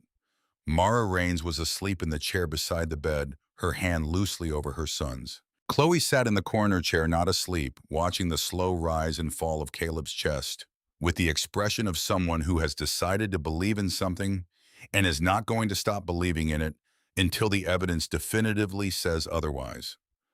Outside in the parking lot, the engines were quiet, but the men were still there. The light that came through the third-floor window of Oak Haven General was the thin, pale light of early winter mornings in the California Valley, the kind that illuminates without warming, that shows you the world exactly as it is without any softening.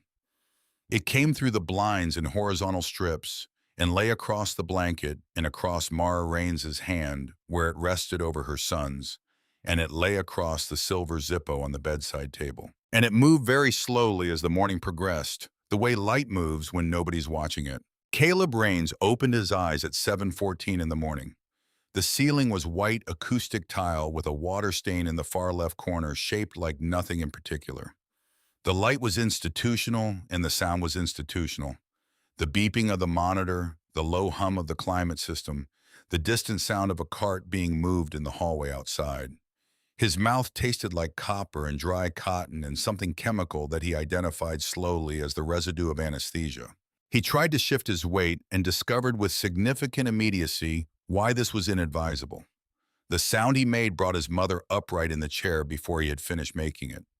Her hand tightened on his, and her eyes, which had been closed but not in any real way sleeping, opened and found him with the directness of someone who has been waiting for exactly this and has not permitted themselves to fully believe it would come until it did. Caleb. Her voice was the voice she used when she was being careful. Controlled, measured, the voice of a woman who has learned that releasing her emotions entirely in the presence of this particular person tends to make him try to take care of her instead of himself. Don't move. Please don't move. Mom. The word came out as something between a whisper and a rasp. What? Don't. She brought her other hand up and held his with both of hers. You're in the hospital. You're going to be fine. Don't try to move. The memories came back in the disorganized way that memories return after anesthesia, not in sequence but in fragments, images, without the connecting tissue of narrative. The fire at the reservoir. Chloe's face above him in the dark. The cold of the asphalt through his jacket. Those stars extraordinarily clear, the ones you could only see when you were far enough from the ordinary light. He turned his head. Chloe was in the corner chair, and she stood up when his eyes found her crossing the room in 3 steps and stopping at the bedside with an expression he had never seen on her face before, unguarded in a way that her face almost never permitted itself to be. The vulnerability of someone who has been frightened beyond the point where the armor is useful. You idiot, she said. Her voice was steady, but the steadiness was effortful, the way you hold a door closed against wind. You complete and total idiot. What were you thinking?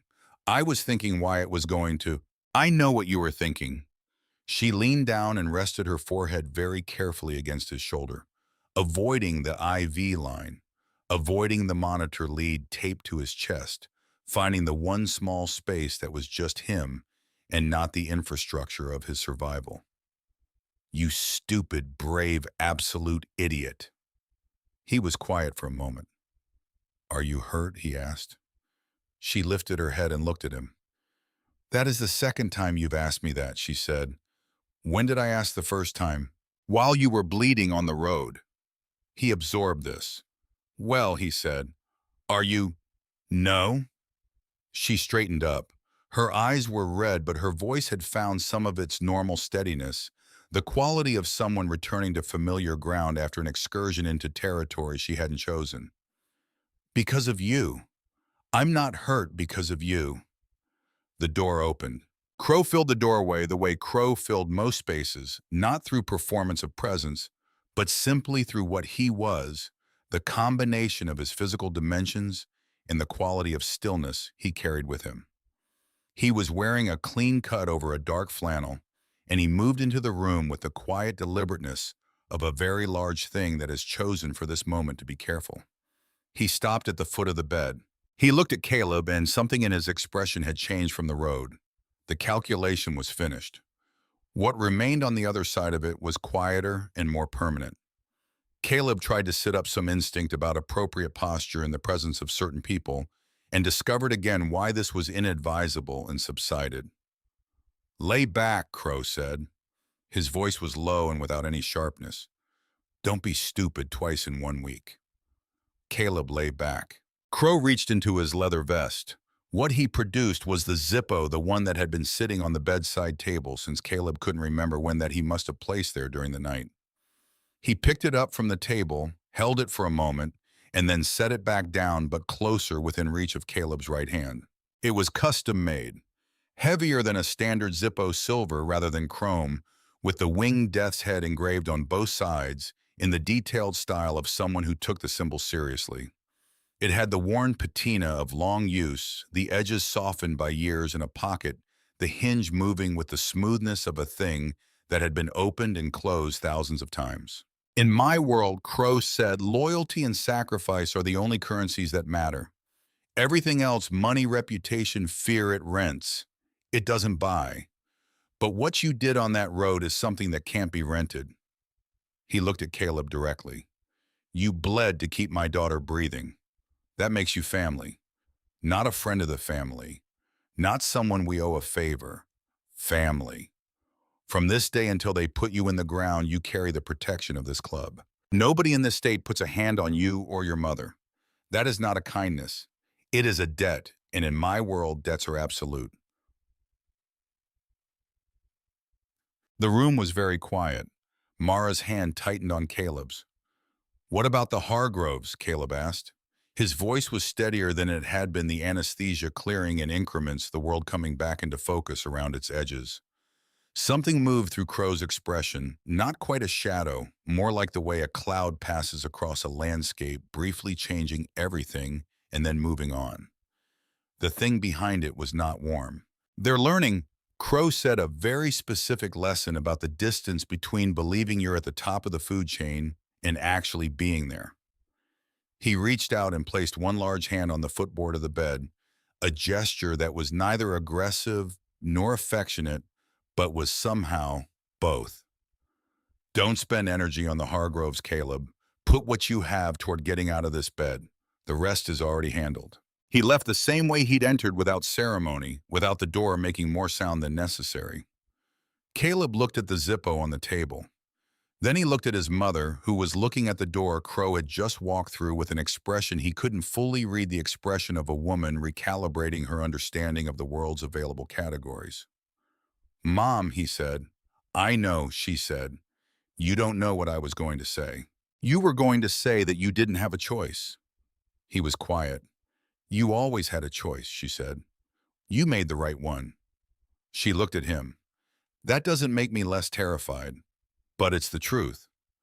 2 days after Caleb's surgery, Crow returned to the room with a man he introduced only as Dr. Whitfield, a name that meant nothing to Caleb, but caused Mara to look up from the chair with the attention of someone who recognizes something they weren't expecting to encounter. Dr. Whitfield was in his late 50s, with the precise economy of movement of someone who has spent decades in clinical settings and has had the unnecessary burned out of him by long practice. He carried a leather briefcase and wore a jacket that was not the jacket of someone who worked at Oak Haven General or any institution like it. He was, Crow explained, an autoimmune specialist. Private practice, based in Los Angeles. He saw approximately 40 patients a year by referral, and his referral list had a waiting period measured in months. Mara looked at Crow. "Mr. Decker," she said with the careful tone of a woman who has spent years managing other people's well-intentioned overreach. We don't have the kind of insurance that— I know what kind of insurance you have, Crow said, not unkindly. That's not what's happening here. He sat down, took the chair that had been Chloe's for the last 2 days, pulled it to a position that made the conversation direct rather than positional. The Hells Angels California Charter has established a blind trust in Caleb's name. It covers this hospital, everything that's happened here, everything that comes after. It covers his education, wherever he decides to go and for as long as he decides to go there. And it retains Dr. Whitfield starting today for your care. Mara was quiet. This is too much, she said. He did what anyone would— He did what no one else in this town did, Crow said. In 23 years in this life, I have watched grown men with every advantage make the calculation and step back. Your son made the calculation and stepped forward. He was 17 years old, and he had never done anything like that in his life, and he did it without hesitation. He looked at her directly. This isn't charity, Mrs. Raines. It's a debt being paid. In my world, those are different things, and I need you to understand that distinction, because if you understand it, you'll be able to accept what I'm telling you. Mara Raines looked at the doctor. She looked at Crow. She looked at her son, who was watching the whole exchange with the expression of someone who has been spending all available energy on healing and has very little left for emotional processing. Okay, she said. The word was very simple and held a great deal inside it. Dr. Whitfield opened his briefcase. The conversation that followed was medical and specific and lasted 40 minutes, and at the end of it, Mara had a follow-up appointment scheduled in Los Angeles, a revised medication protocol, and the contact information for a care coordinator who would manage her case going forward. She sat with this information in her lap after the doctor left and looked at it for a moment, and then she looked at the window, at the pale winter light still doing its best against the glass. Caleb watched her. He had carried the arithmetic of her illness for 3 years. The calculations, the prescriptions, the hours at Della's that translated into copays and specialist fees that they mostly couldn't access anyway. He had carried it the way you carry something heavy over a long distance, not dramatically, not with complaint, just as the condition of the journey. And now the weight was still there, because he could feel it in the habit of his thinking, but the thing it had been resting on had shifted, and it took a moment to adjust to the changed balance. Hey, he said. She looked at him. It's going to be okay, he said. He had said this before many times in the way of people who say it because they need the person they're saying it to believe it, even when the evidence is complicated. But this time he said it differently. This time the evidence was less complicated. She reached over and put her hand on his face the way she had done when he was very small, and the world was large and frightening, and the hand was the whole answer. I know, she said. The federal prosecution of Aldrich Wyatt and Trent Hargrove moved through the system with a speed that surprised the attorneys involved on both sides. This speed was attributable to the quality of the evidence. The ledger that Dutch Calloway's people had recovered from Trent's operation on the south side was comprehensive in the way that only meticulous records kept by someone who never expected them to be found can be comprehensive. It documented 4 years of methamphetamine distribution across 3 counties, the financial flows back through Hargrove Properties, LLC, and the names of the officials who had received payments for specific services rendered. Sheriff Dale Whitmore pleaded guilty 6 weeks after his arrest as part of an agreement that required him to provide complete testimony about the structure of the Hargrove operation and the specific instances in which he had intervened on the family's behalf.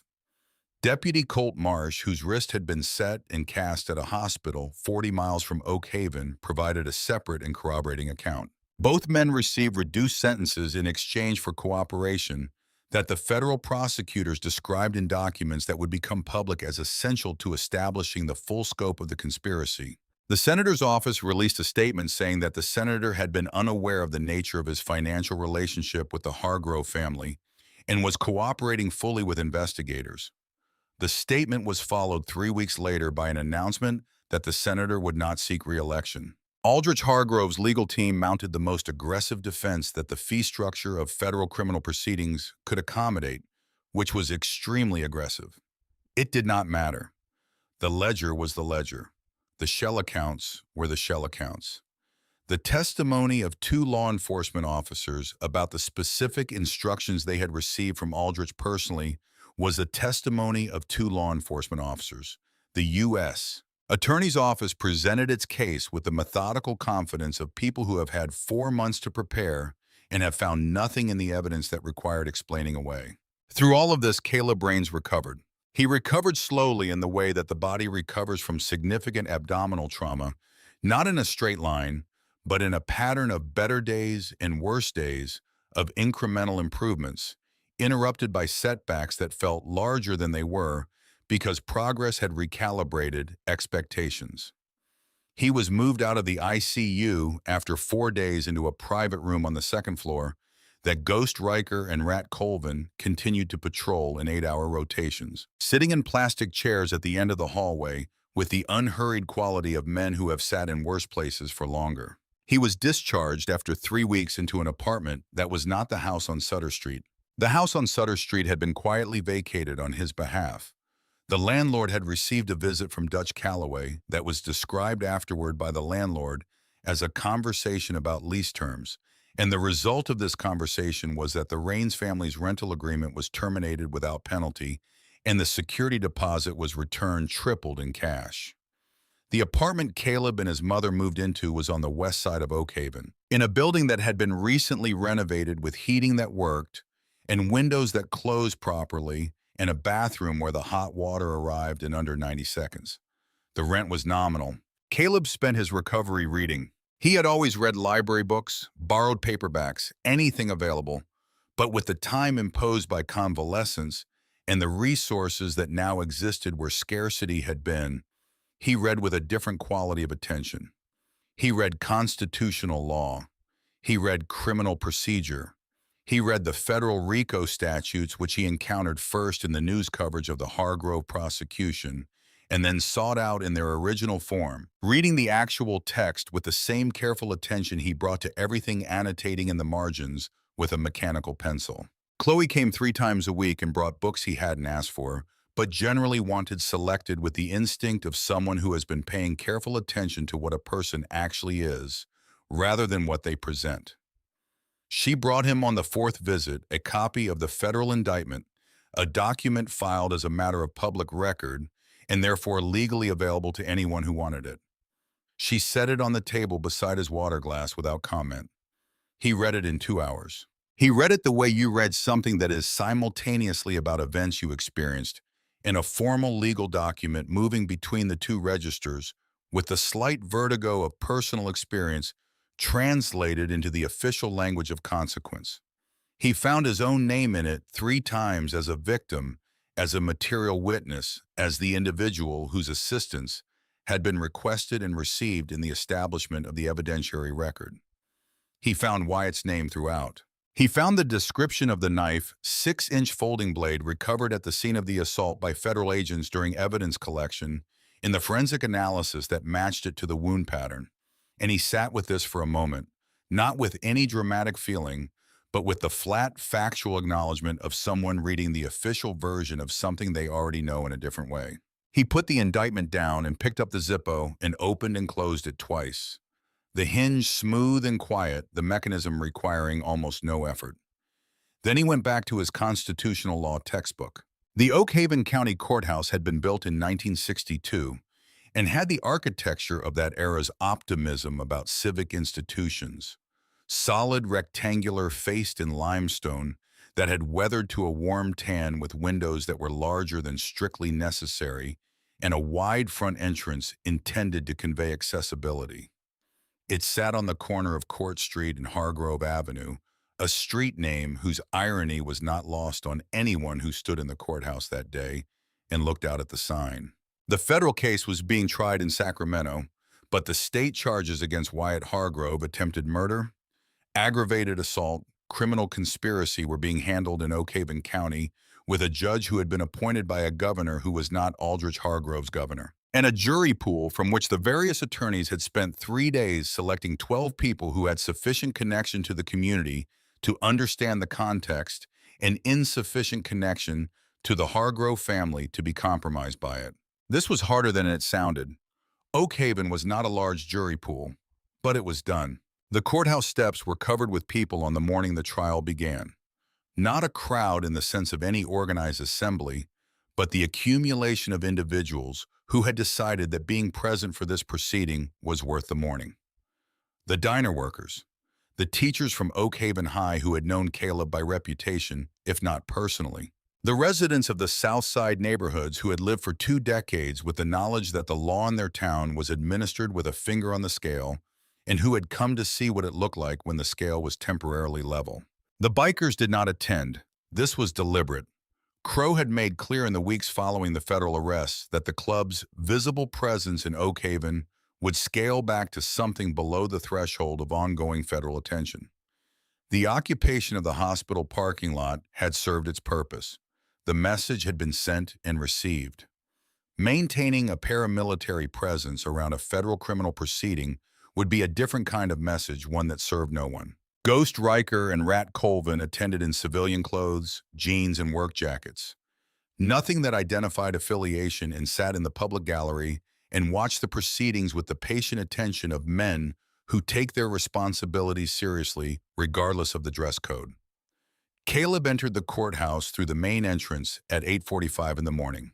He was wearing a dark blazer over a gray shirt, clothing that Chloe had helped him select on the basis that it should look like what he actually was, which was a serious 17-year-old who understood the gravity of where he was rather than any performance of something else.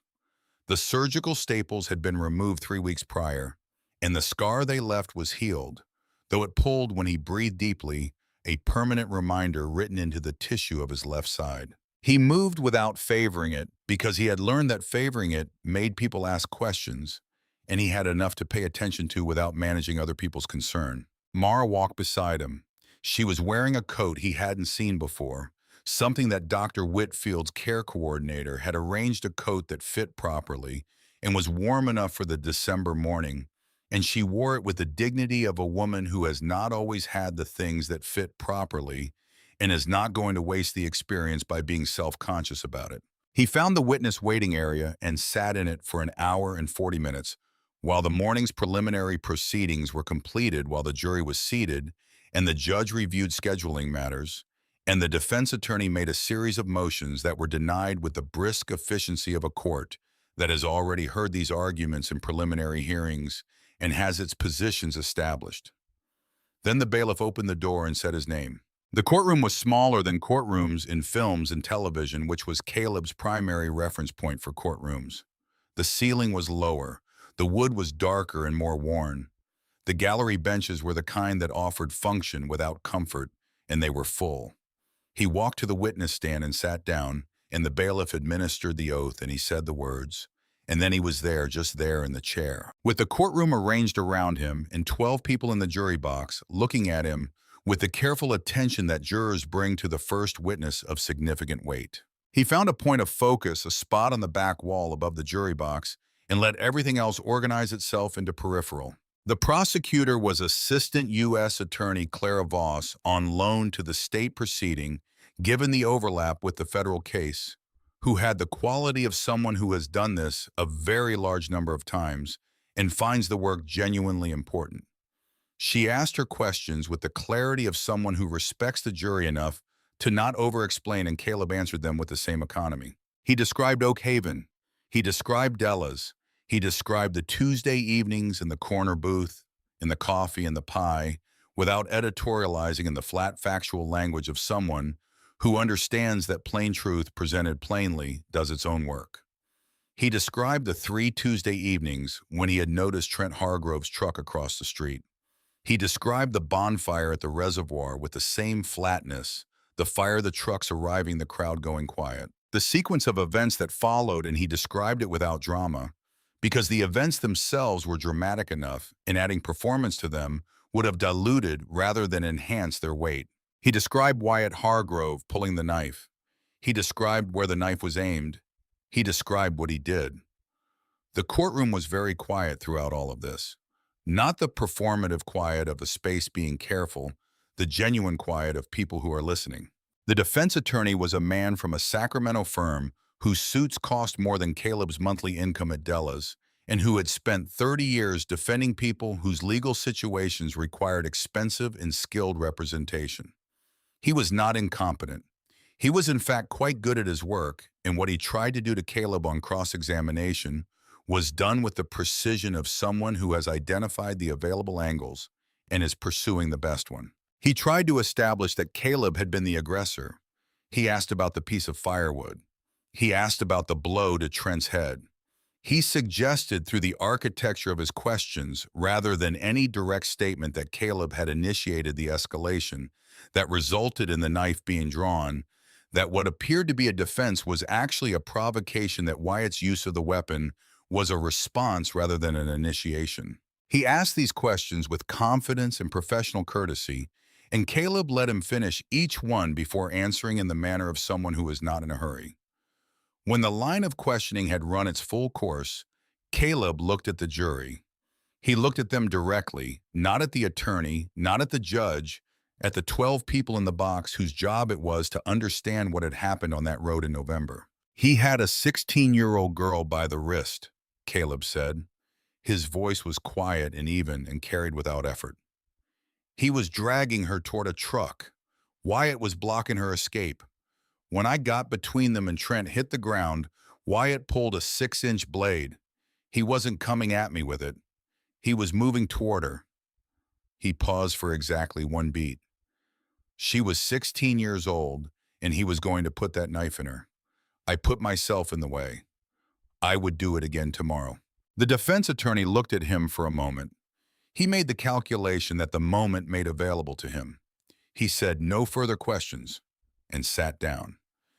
In the front row of the gallery, Chloe Decker's hand tightened on Crow's arm. Crow was sitting with his hands on his knees, wearing a dark suit purchased for this specific occasion that fit him with the slight wrongness of formal clothing on a body built for different purposes.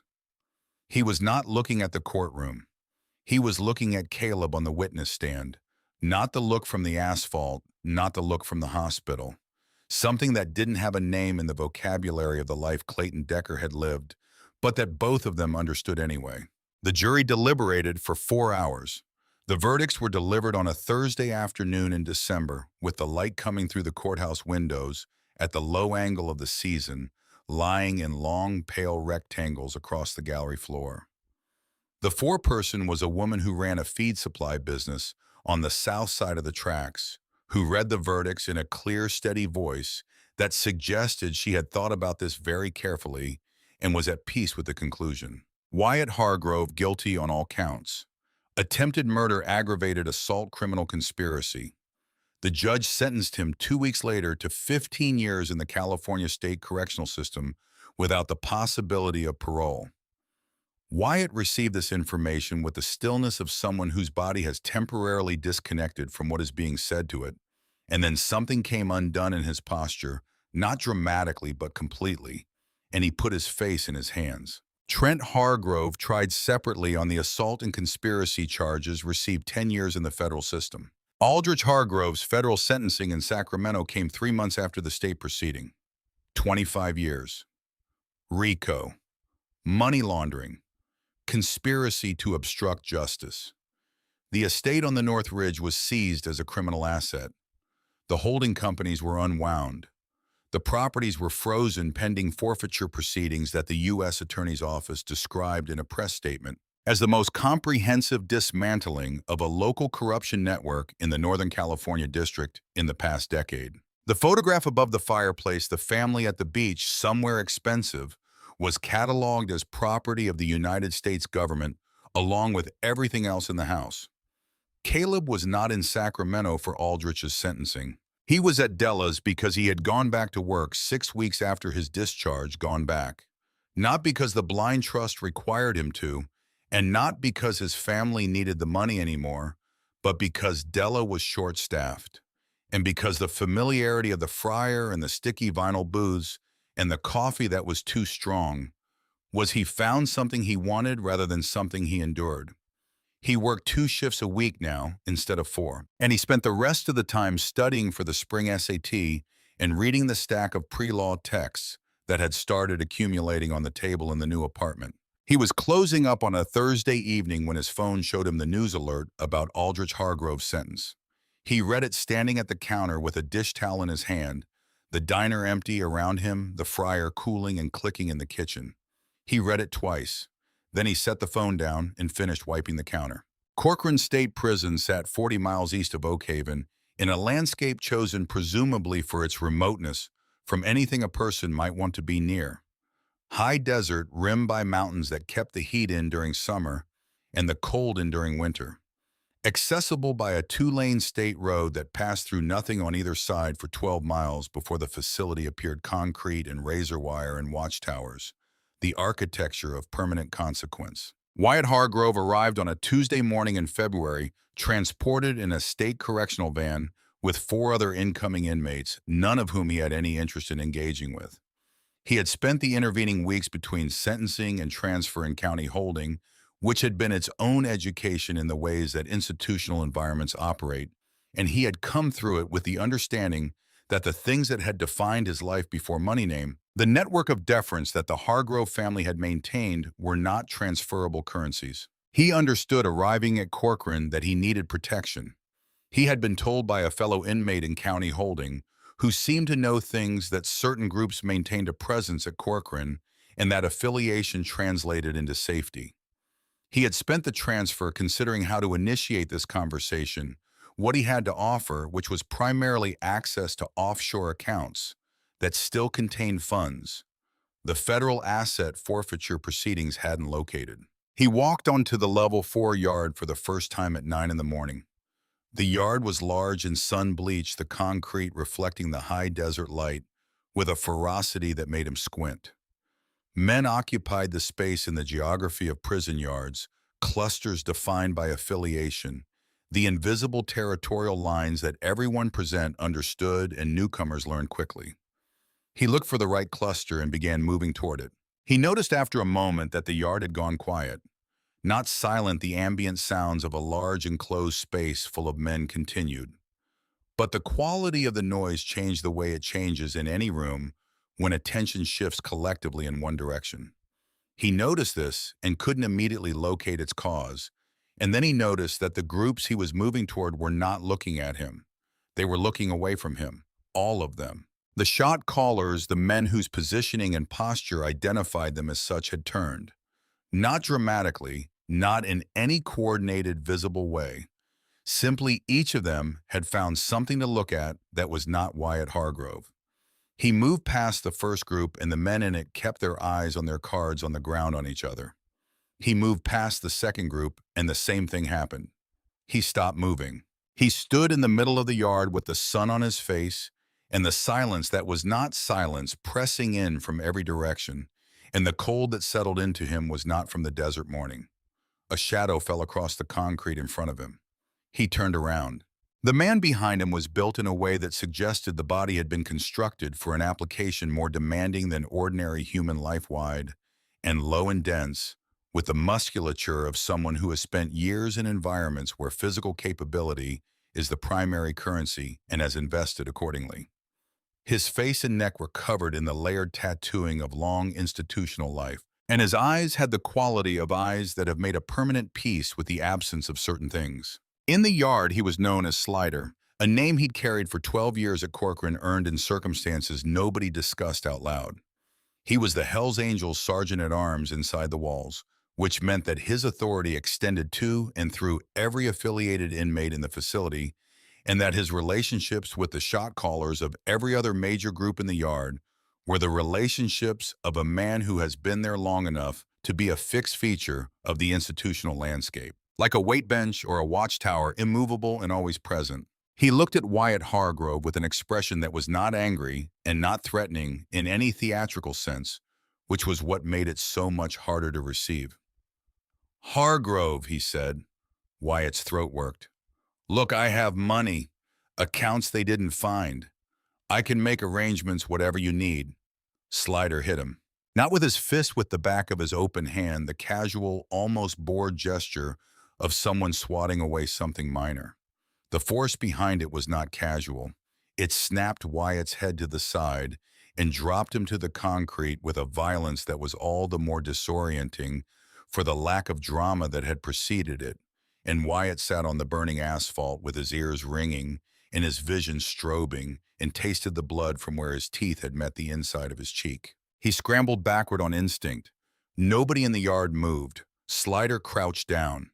He crouched down with the unhurried patience of someone who has made a permanent peace with time, who has years left on a consecutive life sentence, and is in no particular hurry about anything, and he brought his face to within 12 inches of Wyatt's. "Word came down from Crow Decker," Slider said. His voice was low and conversational, and entirely without effect.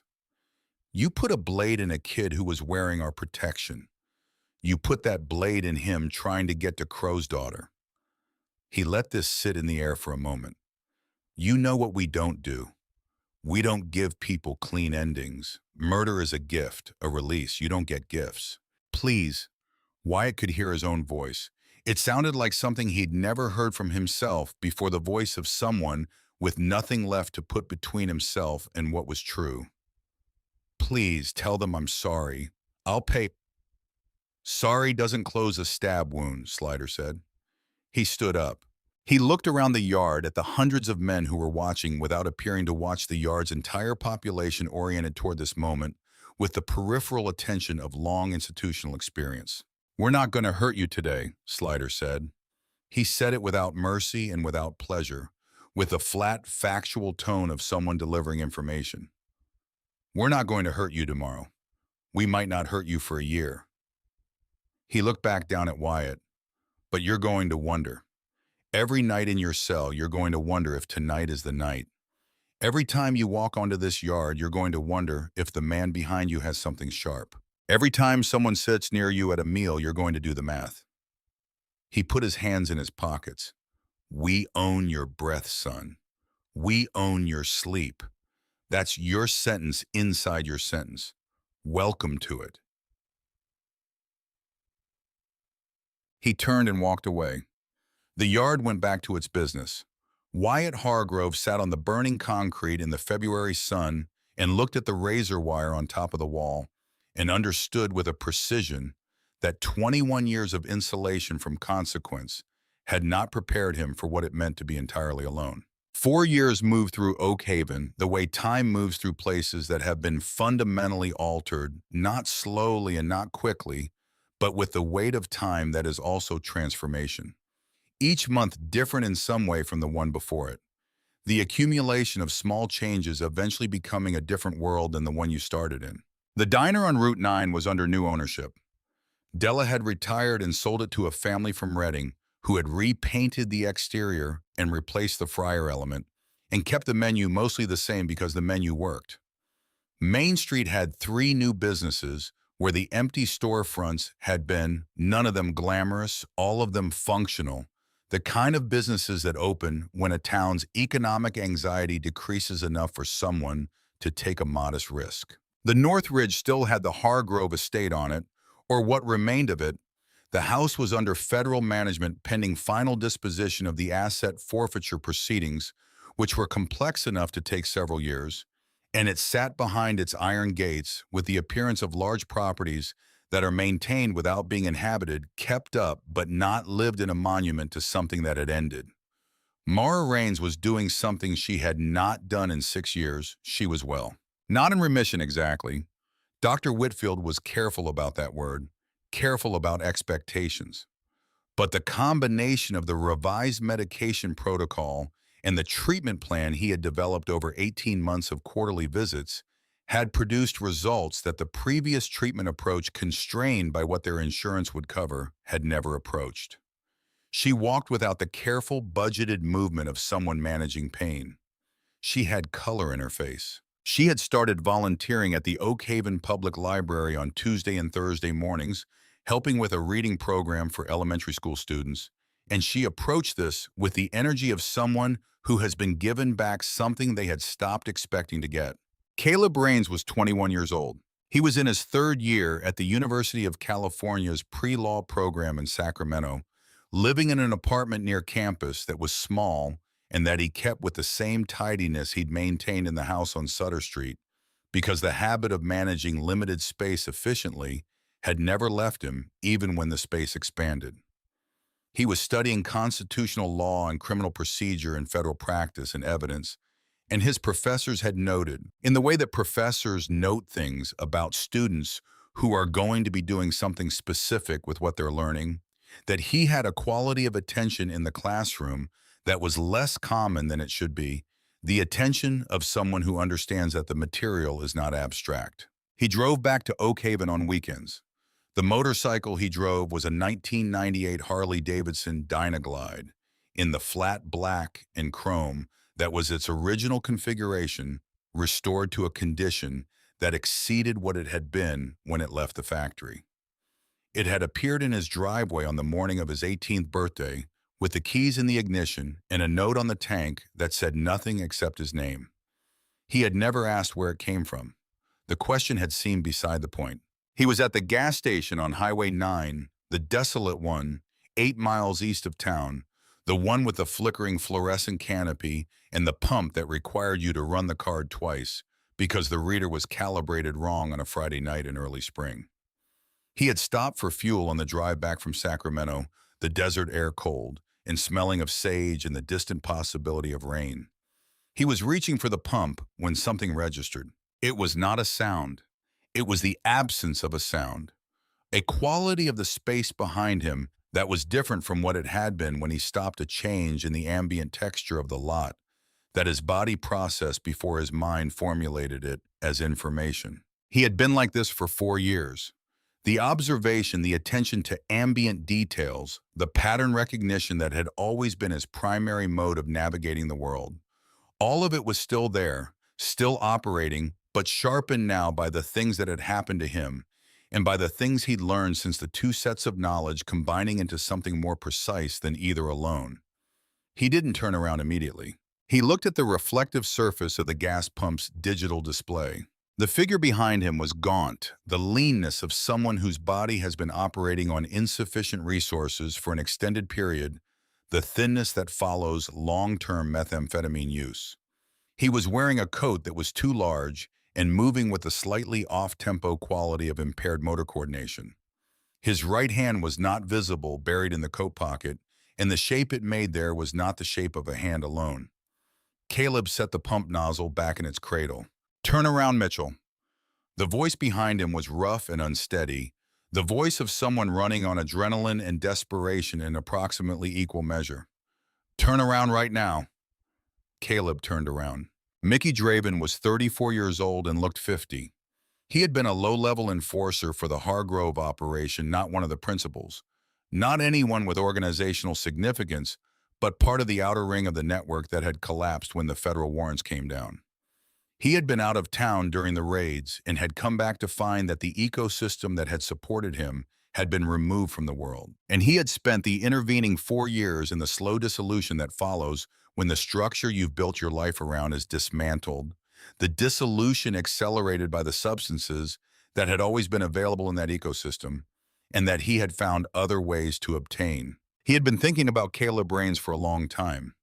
In the warped and chemically degraded reasoning that had replaced the ordinary cause and effect logic he'd once possessed, Caleb was the origin point of everything that had been taken from him.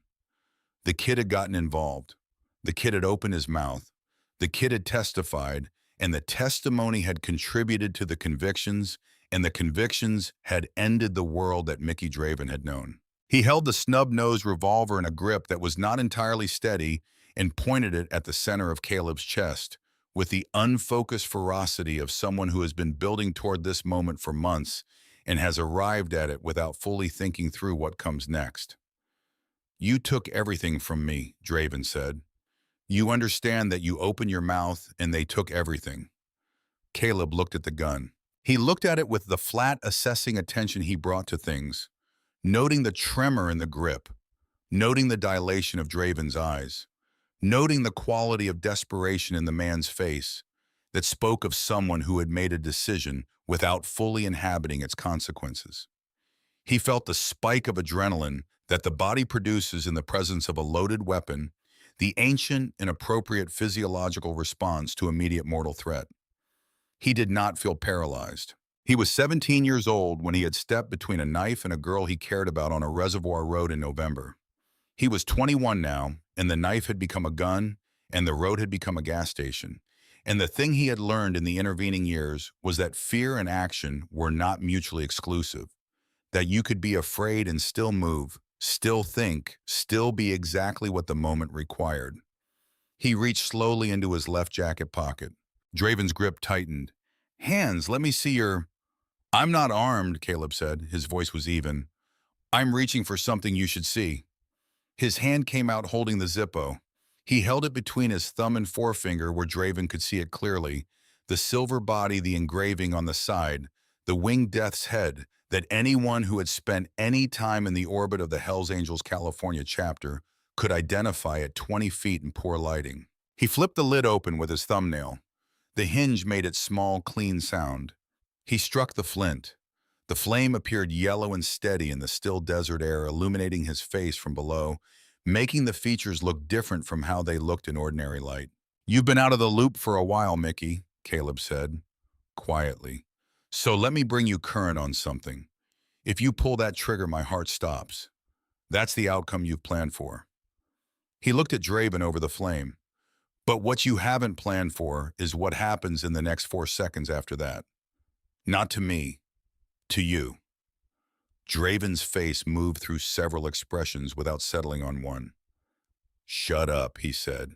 "Nobody's going to—" The chain came out of the darkness to Draven's left like something that had been coiled there waiting. It was a heavy motorcycle chain, and the man holding it was Dutch Calloway, who had come around the eastern side of the gas station's canopy in the absolute quiet of someone who has been practicing this kind of movement for a very long time. The chain wrapped around Draven's wrist with a precision that spoke of calculation rather than chance, and the force behind it was the force of a man who has decided exactly what this moment requires and has no reservations about delivering it. Draven screamed. The revolver hit the oil-stained concrete. From the shadows on the north side of the canopy, two more figures emerged, men whose builds and bearing were immediately identifiable as belonging to a specific category of person. Men who had been sitting on motorcycles with their engines off in the darkness behind the car wash, adjacent to the station. They had been there for 3 weeks, not constantly in rotating shifts in unmarked vehicles, and on bikes run without lights, maintaining coverage on Mickey Draven's movements, with the patient, methodical surveillance of an organization that had decided someone required watching and had assigned the resources accordingly. They had watched him drive to the gas station. They had watched him park and wait for Caleb's bike to pull in. They had let it develop to the point where the situation was clear beyond any ambiguity. And then Dutch had moved. Crow stepped out of the darkness beyond the canopy. He was wearing a road jacket rather than his full leather, the kind of thing you wore for long highway miles in spring temperatures. And he looked at Caleb across the space between them with the expression of a man who has been paying attention. "You kept your cool," Crow said. Caleb lowered the Zippo and clicked it shut. "I knew you were there, or I knew I wasn't alone. It's the same thing." Crow walked past the weeping Mickey Draven, who was being held by Dutch with the patient efficiency of someone who has managed difficult people in difficult circumstances and finds this one unremarkable. And he stopped in front of Caleb and looked at him, the way he had been looking at him for 4 years, with the weight of everything he had seen this young man be added to everything he had seen this young man become. "I have something to ask you," Crow said. Caleb waited. "You're 21, Crow said. "You've been around long enough to know what it means, so I'm not going to explain it to you. I'm going to ask you straight. You want to start prospecting, the patch is yours within a year. Full patch. Full protection. Nobody in this state, in this country, will ever look at you sideways again." He paused. "It's a real offer, not a favor. You've earned it." The desert was very quiet around them. Caleb looked at Crow for a moment. Then he looked at the motorcycles, Dutch's bike, the two others, the chrome catching the gas station's failing fluorescent light. He looked at the men, and he felt what he always felt in their presence, which was something he had never been able to name precisely, but which had something to do with the recognition of belonging, the warmth of existing within a thing that has decided you are worth protecting.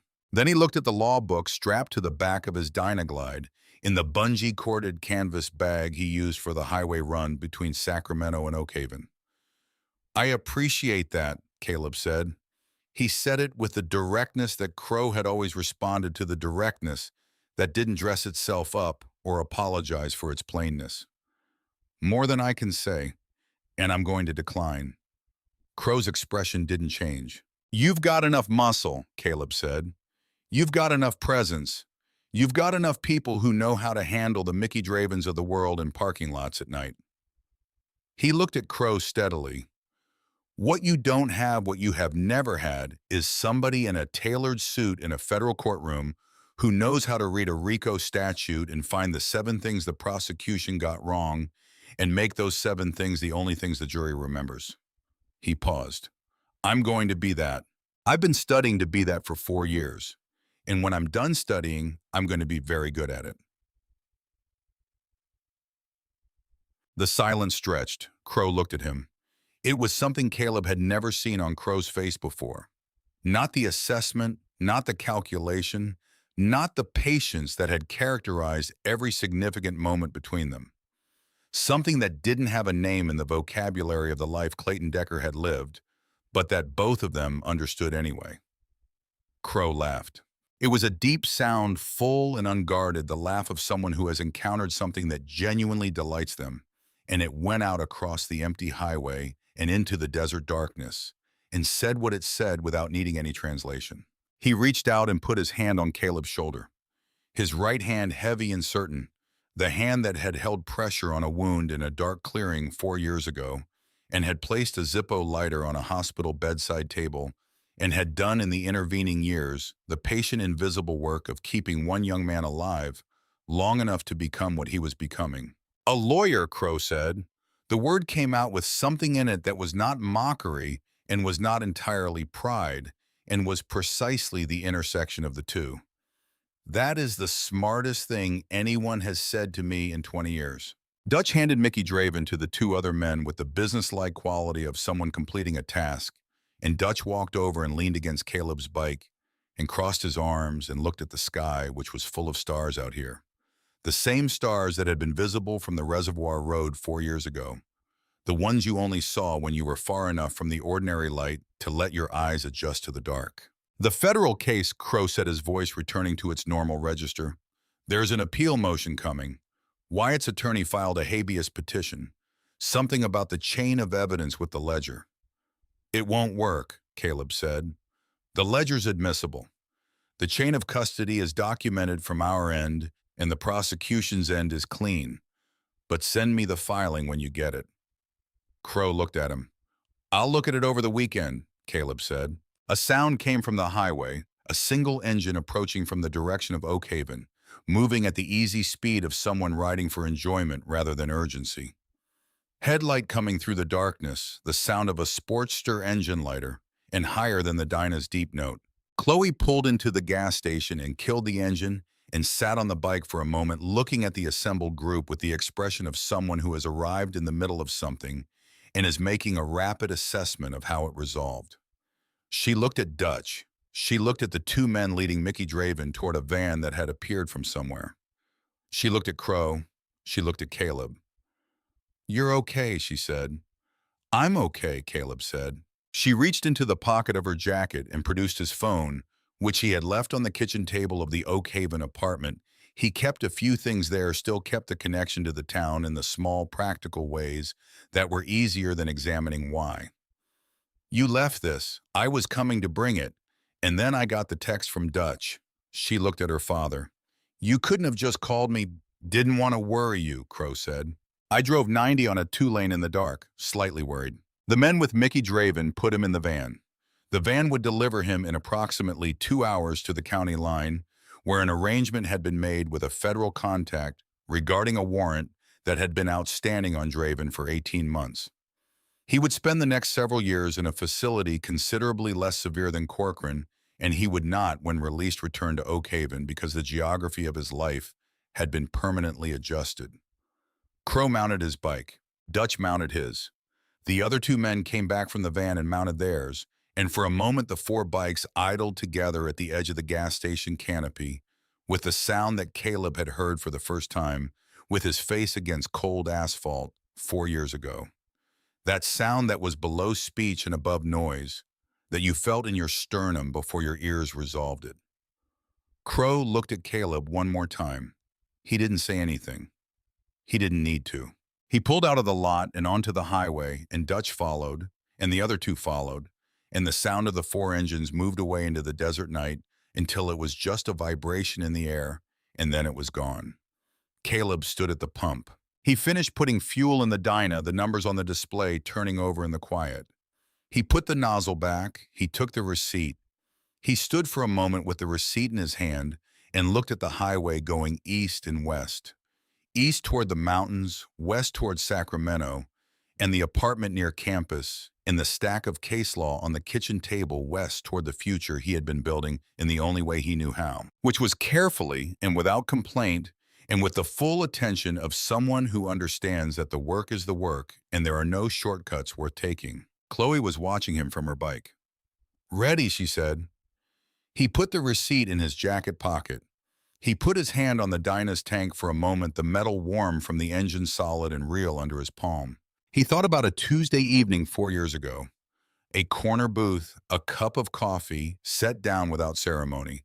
A girl who looked at him for 3 seconds and decided he wasn't a threat. He thought about the piece of firewood in his hand on a cold road. He thought about the ceiling tiles in the ICU white and unremarkable that he had stared at while learning what it felt like to be on the other side of something that could have ended differently. He thought about the stars, those stars, the extraordinary ones you could only see from the kind of darkness that Oak Haven had become for him on one November night, the ones that were still up there, unchanged, indifferent and magnificent, burning over the valley like they always had and always would, regardless of what the men below them did to each other or for each other. He put on his helmet. He started the Dyna, and the engine came alive under him with the voice of something that had been built for exactly this and knew it. And he pulled out of the lot and onto the highway, going west. And Chloe fell in beside him, the two bikes running together in the empty night, and the lights of Oak Haven appeared on the horizon. Not the mansion on the ridge, which was dark. Now had been dark for 4 years, but the lights of the south side. The trailer parks and the ranch houses, and Della's old diner with its new paint job and its fixed fryer element, the lights of the town that had stopped holding its breath. The valley opened up around them as they descended from the highway grade, the way it always opened, the mountains on both sides and the fields between them and the sky above it all, enormous and indifferent and full of stars. Caleb rode into it. He was exactly what he was, not a victim, not an outlaw, not anything that Oak Haven had expected from the invisible boy in the diner on Route 9. He was a young man with a scar below his left ribs and a Zippo in his pocket, and 4 years of federal case law annotated in the margins, riding home in the dark to a town that owed him nothing, and that he had decided without drama and without qualification to protect anyway. The engines made their sound. The valley received it. Oak Haven breathed.